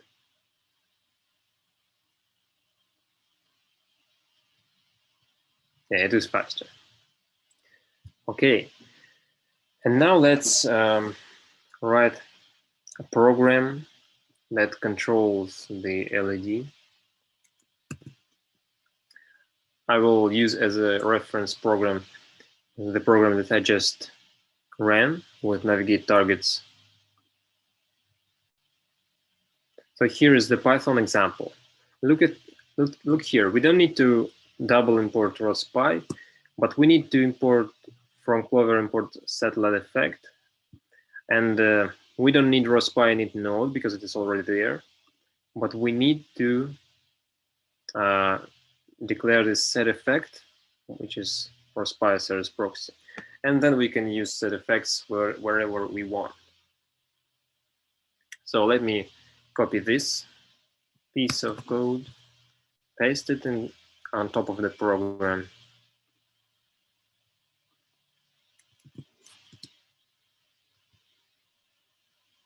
Then this code and paste it after land, after the land equals. All right, and now the set effect is available for us, and we can, let's set the first effect to be rainbow, set effect, rainbow. So this is how it's done.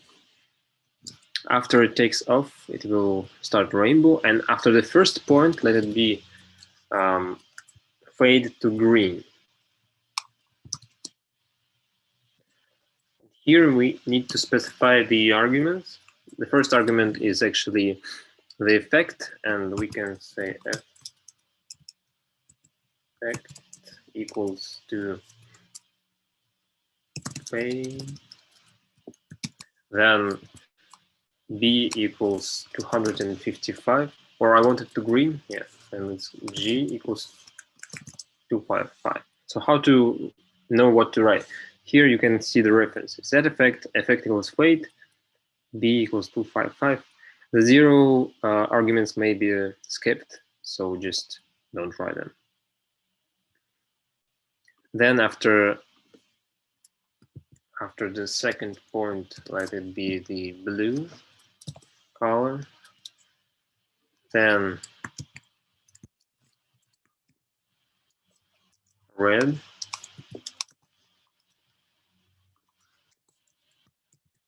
And then let it be yellow, and in order to make it yellow, I need to use R equals 255 and G equals 255, which is yellow.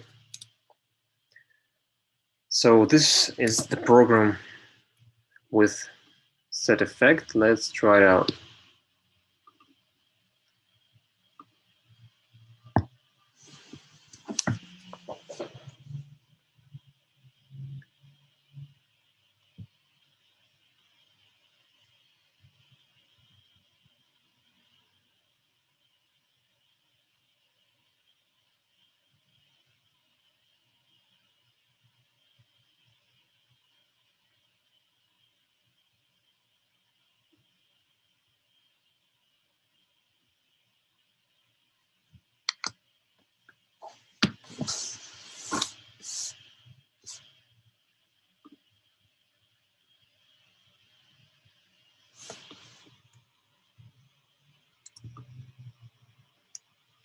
For some reason, the drone didn't load.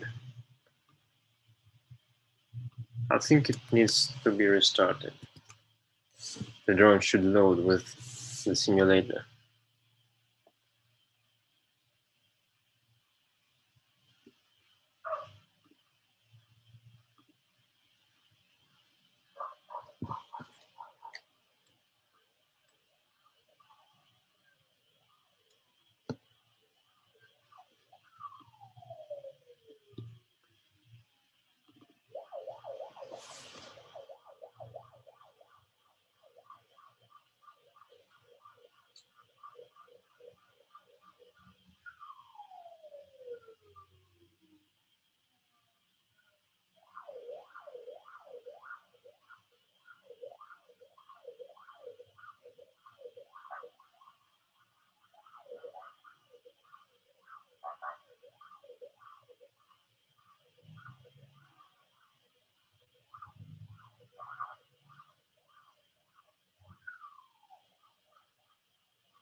Yeah, the drone is here, and we can start the program by pressing play.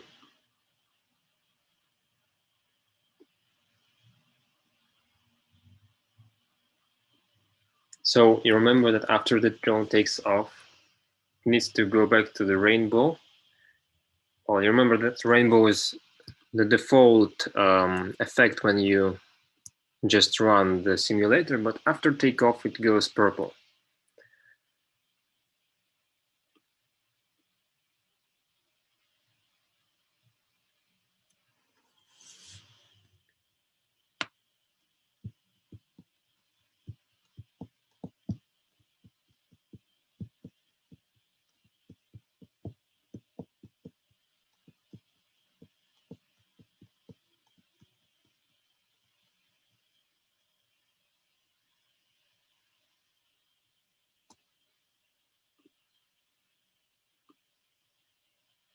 Yeah, there is a problem in the code.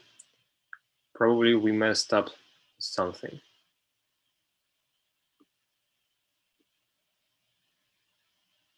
Let me find the error, line 31. Let's see.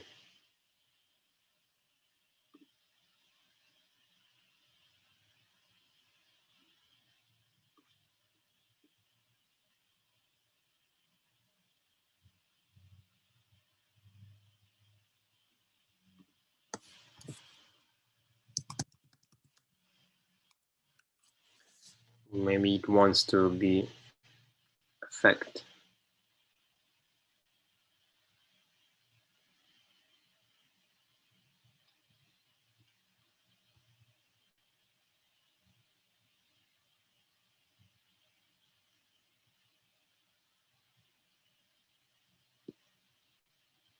Let's try it again.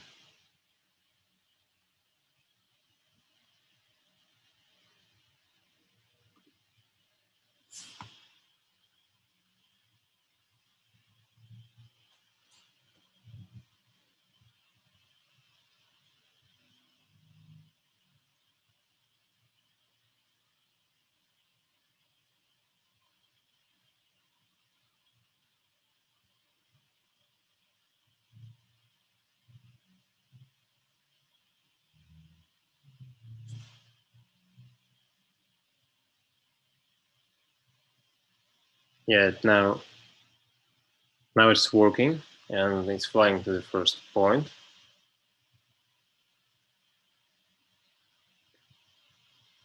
And it should turn green as long as I remember. Yeah.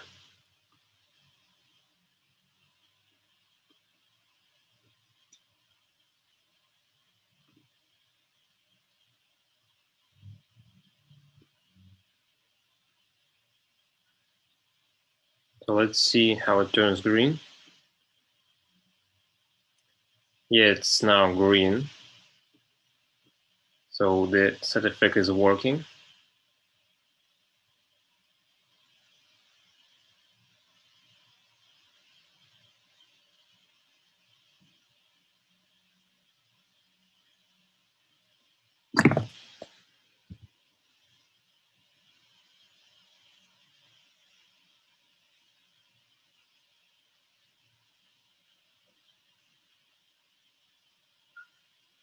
And now it should be what? Blue, I guess. Yes. Okay, guys and girls. It is all working, and now you know how to use LED. So today's homework will contain LED and the measurement of heights of the objects. So wait for us to send it to you.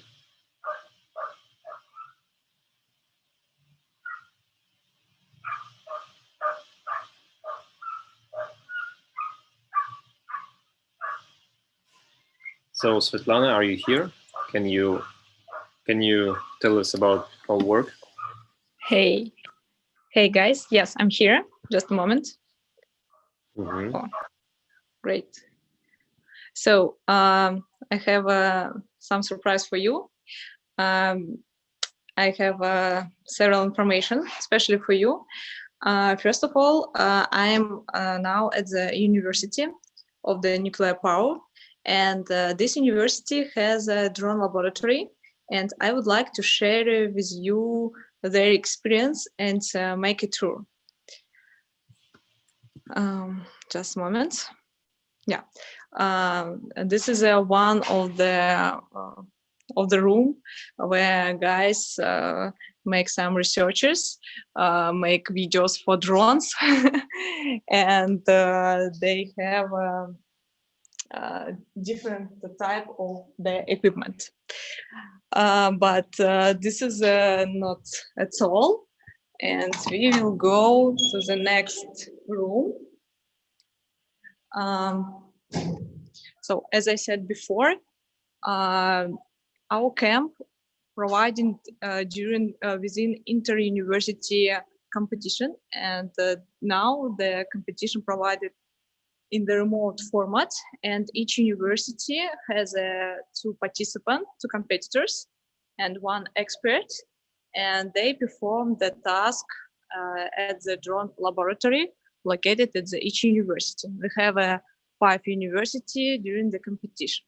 So this is a big room for provides any drones lessons, classes, and research and project activity and more. So, and now we go to the flight zone. Yeah, this is the flight zone. This flight zone is separated to several zones. And now the guys perform the task of autonomous mission.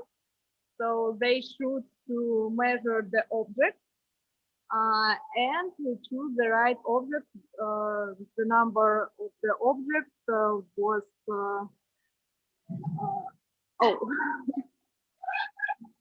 oh, not accuracy landing, unfortunately.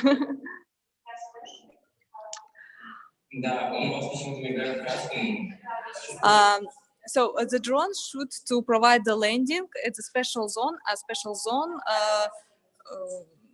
Information of the special zone located at the QR code. So this is our competition management center. And our experts, they they provide the supervisor of the supervisor of the competition. Yeah, this is our chief expert. So, and these experts provide the communication with the competitors. The competitors provide the test flights on the flight zone. And the model is not over for now. And this is another task for them. So they should to provide a mission where a drone will be flight between this drone point and these drone points. So drones should to provide air delivery.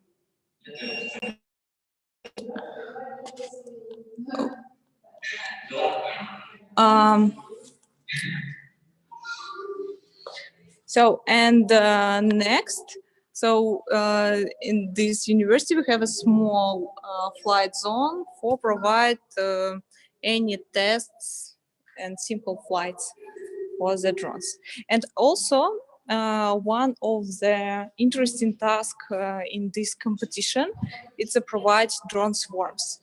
But about this task, I will tell you some later.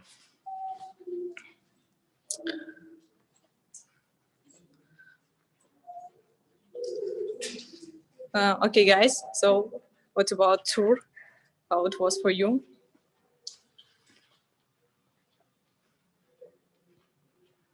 Where is emotions? Was pretty interesting. Yeah, yes, Sebastian, sorry, I don't hear you. It was pretty interesting. Oh, thank you. Okay, thank you. I'm very glad.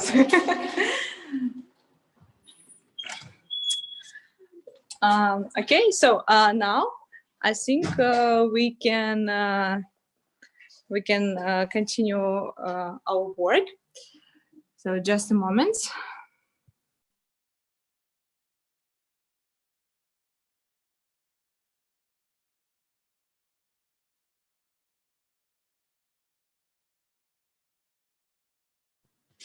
Just a moment. My laptop has crashed. The internet has crashed in my laptop. Just a moment.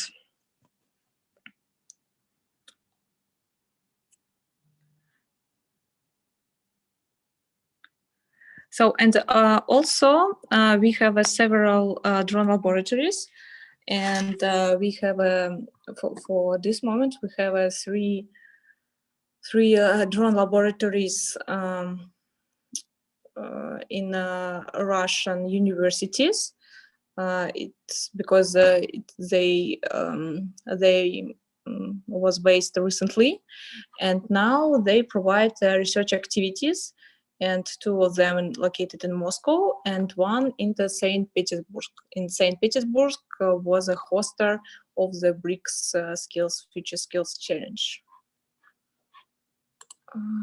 Что-то у меня интернет не работает.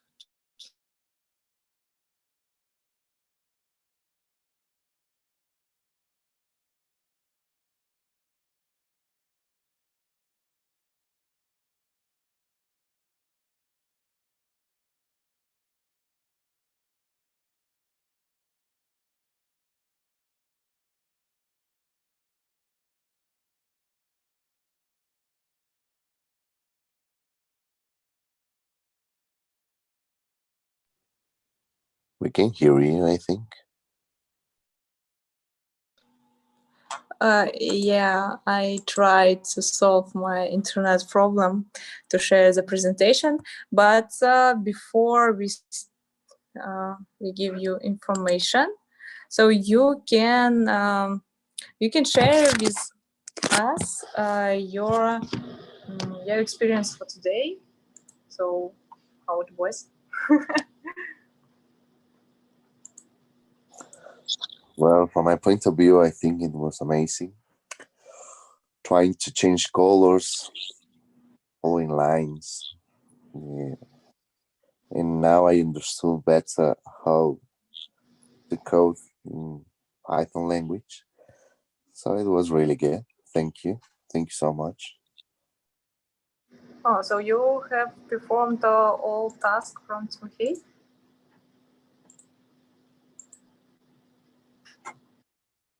Yeah, I did everything today that was requested. So it was.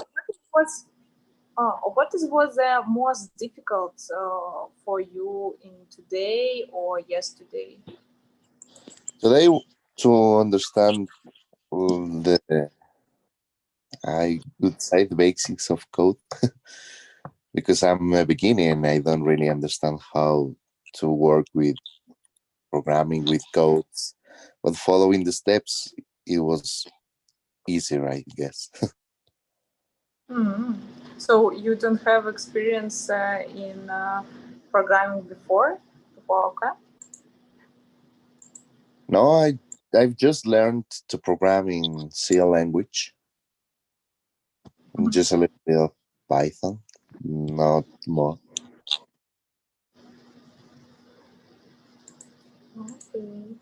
Okay, yes, really, it is good that we can make the quick start, quick involvement in this in this area.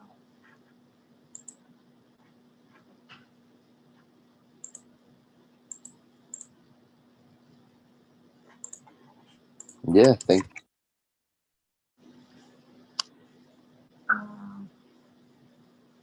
Okay, guys. It will be not so good, but I I did it. So I can't to connect my laptop to the internet, but I can make like this one. Лен, есть интернет же, да? Okay, so guys, sorry, really sorry, but I hope you can see this one. So I would like to remind you about our schedule. So for tomorrow and after tomorrow, we will have the 2 days for camp. Tomorrow will be a lesson and practice, but after tomorrow we will provide the summarize of our camp, and I will prepare it for you several tasks. So first of all, don't forget about performing your homework, because homework allows you to get and improve your skills in the Python language and make more practice, and you will be better. Okay, this is the homework we will share with you in the chat as well. So this is a task which we have prepared especially for you. You should, to perform this task, you will have a flight zone with the obstacles, and your main task provide the monitoring of this territory and collect data. Data is mean measure the height of objects. So what you should to do? First of all, provide the takeoff. Next, fly to each point. You should to provide the hovering of the point of the object and measure the height of this object.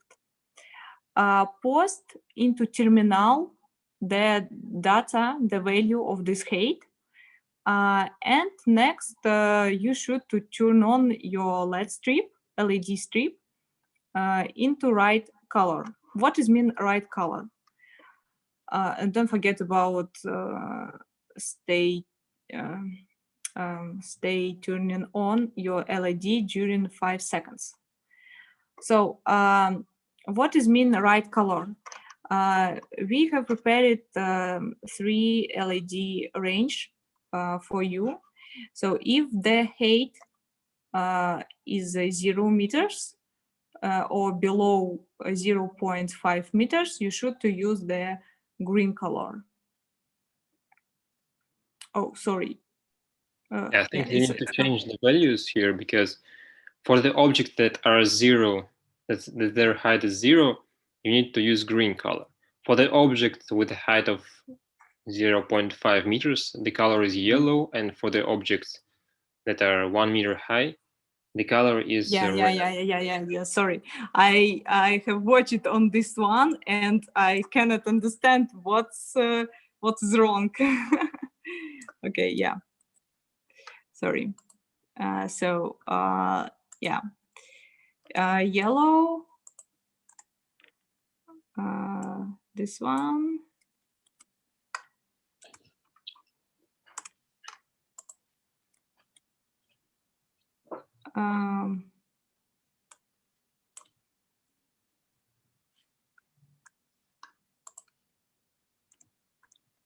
Okay.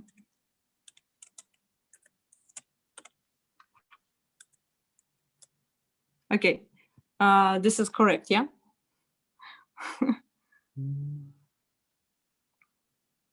Well, I would change the ranges to green from 0 to 0.25 and yellow for 0.25 to 0.75 and red for 0.75 to 1 meter and above.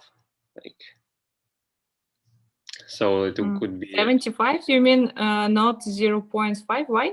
I mean, because it's object height, yeah. Yeah, there is an error every time. So if the object is 0.49, it means it is definitely 0.5. Okay. It will count as okay, no problem. Okay, like yeah. this one. Okay, we can share this one.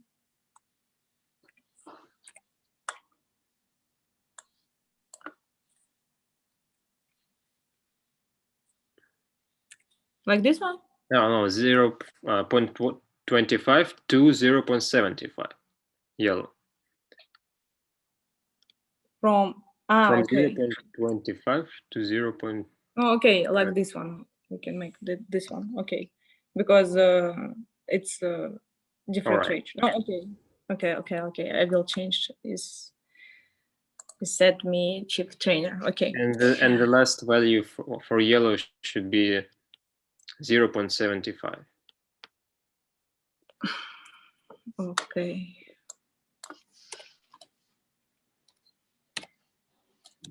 And for the red is everything that's above 0.75. Like more than 0.75 is red. Timofey. Yes, Svetlana, this is how it works. Timofey, what do you think? What I think about you? I think you think that I'm very precise in numbers. Yes, definitely. Okay, guys. So this is your task for tomorrow, and the main thing of it. So you should perform this task and send it in personal message to Elena till 5 December in 1 p.m. by Moscow time. And now Lena will tell you about how we will provide access of your results. Okay, Lena, welcome. Thank you, Svetlana. Several words about homework. We have prepared a document with criteria. Now I will show you this document.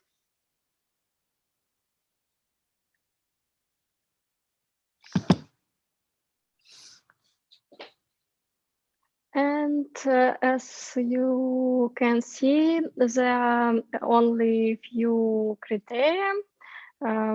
Include drone took off, drone has reached point, and object's height is printed correctly. You need to submit your homework by format program code in Telegram chat for me, and we will launch the code on our simulator and assess your homework in this document. And that's all. It is easy. Thank you. And do you have any questions?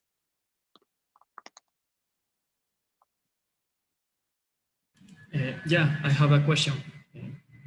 Is only one file for every team? What for every team? One file for every team, every work team, one file.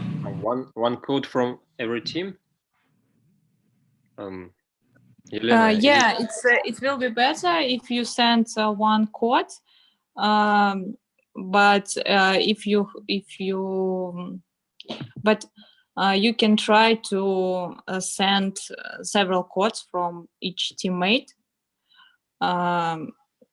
we will. It will be depends on our of many teams which will be send the code. So if we can assess each teammate of your code. If don't, we will assess only one code from one team. But in any case, we will get in touch with you, and if something will go wrong, and if we will not be able to work with all the projects, we will tell you that please send us by the team. So we will tell you.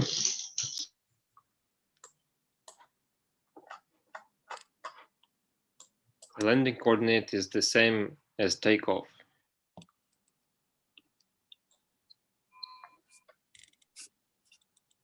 And one more thing I want to emphasize, that you don't need to measure the distance from the drone to the obstacle. Instead, you need to measure the height of the obstacle, which is a different distance. You need to calculate it, like just know how to calculate this value and return the right value. Because if the object is 0, it has the height of 0, the rangefinder shows you like 1.5 meters, but you need to return 0 in this case. If the object is 1 meter high, the rangefinder shows you 0.5, but you need to return 1. So don't forget about that.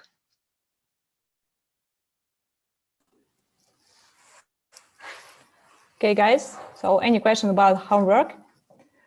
Now I have won the internet problem and I'm connected to you using a laptop. Okay, questions? No questions. Okay, I have another task for you. Turn on the camera. Yes, it's a great task. It will be next task, but before it, just a moment, please.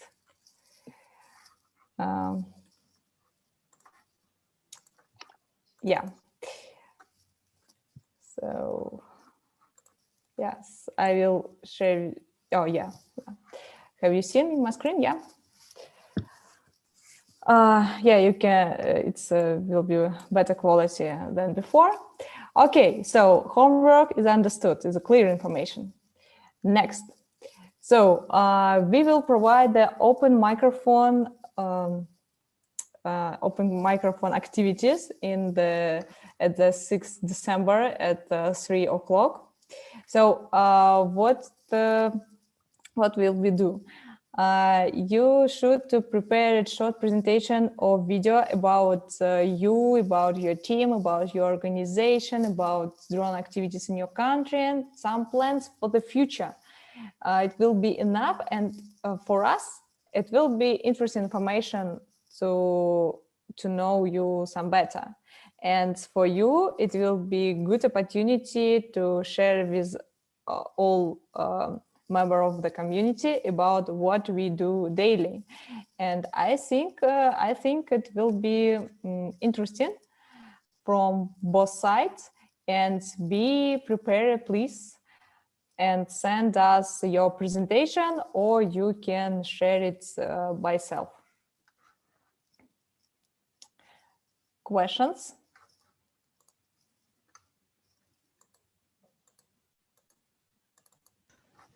Should every member of a team do a unique presentation, or is it enough if we do it as a team? So like someone from my team presents our team. Yeah. It's your team, your teammates, and one presentation from one team. Okay. Yeah, the best interesting moments, best interesting projects, and maybe we can cooperate with you, and it will be interesting, I think. Okay. Would you mind if I say just one little sentence? Yeah, of course, Ilya. Hi, everyone. Still not see myself. Anyway, please regard this short presentation about you and your team as an opportunity to be invited to further projects, maybe Copter Hack or maybe some other competitions. So just please think of it when you do this. I do hope to see something interesting in that, which will allow us to partner and develop some projects together. Thanks. Yeah. Thank you, Ilya. So, and go next. Don't forget about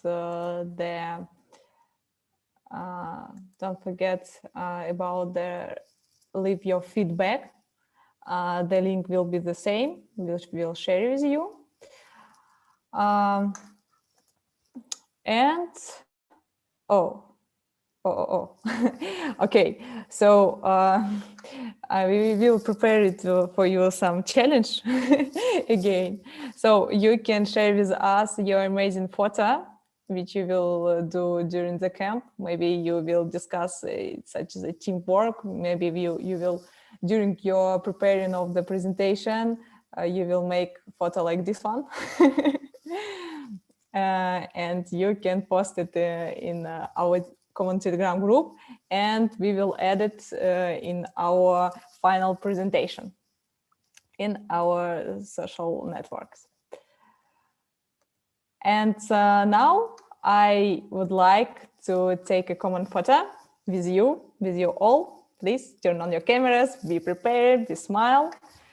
And guys, are you ready to take a common picture? Yeah, I see Sebastian and Timo, very perfect guys, and George, they turn on and leave it on their cameras all time. It's really great. Oh yeah, I see Gabriel, Ashutosh, Deepak Kumar, David here, Raul, Ismael Rodriguez here. Yes, guys, perfect. So what about another guys? Where is your cameras? Please turn on it. We need, huh? Yeah. Are you asleep or no? So guys, are you ready to take the best photo? Where is your smile? 3, 2, 1, smile. Okay, just a moment. Just a moment, I will save all photos. Okay, what about the next? 3, 2, 1, smile. Hey. Okay, so and one more picture which I would like to make with you. This one, I would like to take with you a selfie. So it will be like this one. Okay, guys, just a smile, selfie time, smile, 3, 2, 1, smile. Hey, perfect.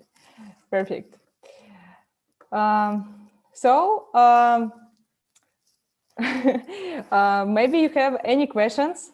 Maybe our teachers would like to say something. Timofey, Lena, Nikita, or Ilya, would you like to say something? Yeah, I would like to say that you are great, that you are trying to code the drones on your own, and I recommend all of you at least try to write the codes. Even if you don't understand something, you can write the code, run into a problem, and ask us how to fix this problem, and we will help you. And you will learn after several attempts and understand the basics of programming the drone, and maybe you will understand the advanced things in programming. So never give up in this field. Thank you, Timofey. Okay, Lena, Nikita.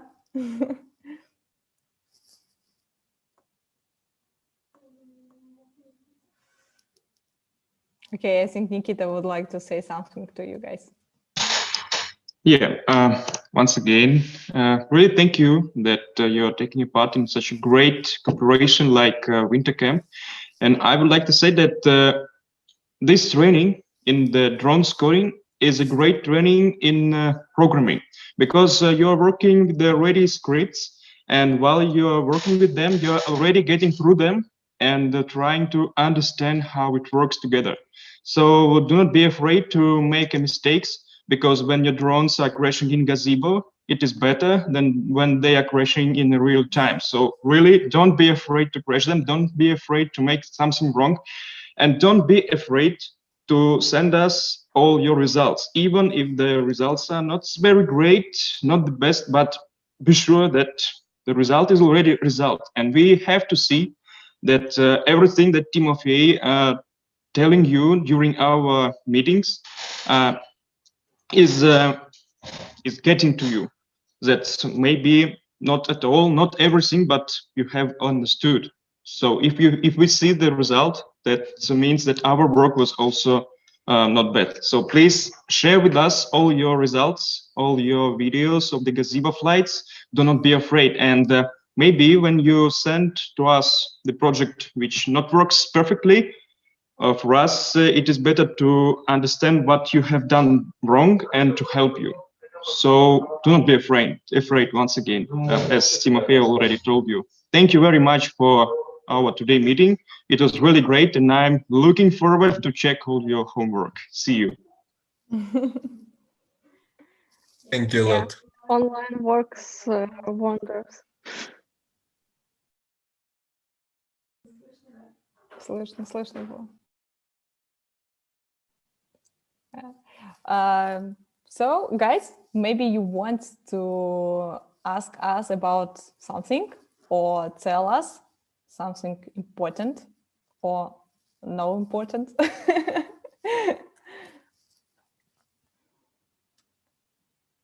Oh, no. Okay, guys, so if that's all, you can unmute your microphone now and we will say goodbye. Goodbye and see you tomorrow. До новых встреч. Пока-пока. Bye. Goodbye. Goodbye. Bye-bye. Ein schönes Tag für Bye. Austria. Ciao. Danke. Пока-пока. Ja, wir sehen uns morgen. Wir sehen uns morgen. Oh ja, Ja, ciao. Nikita. Und mach alles gut bei deinem Hauswork, ja? Mach alles gut. Ich möchte deine Arbeit zu sehen. Ich hoffe, dass du machst alles gut. Auf Wiedersehen. Schönes Tag. Danke, ja. Ich werde mein Bestes geben. Ja, Auf Wiedersehen. ich weiß das. Ciao. Ciao. Goodbye, everyone. Пока-пока. Oh, Russian phrases. Yeah, good pronunciation. Really good pronunciation. Okay, thank you. Goodbye. Okay, bye-bye. Goodbye.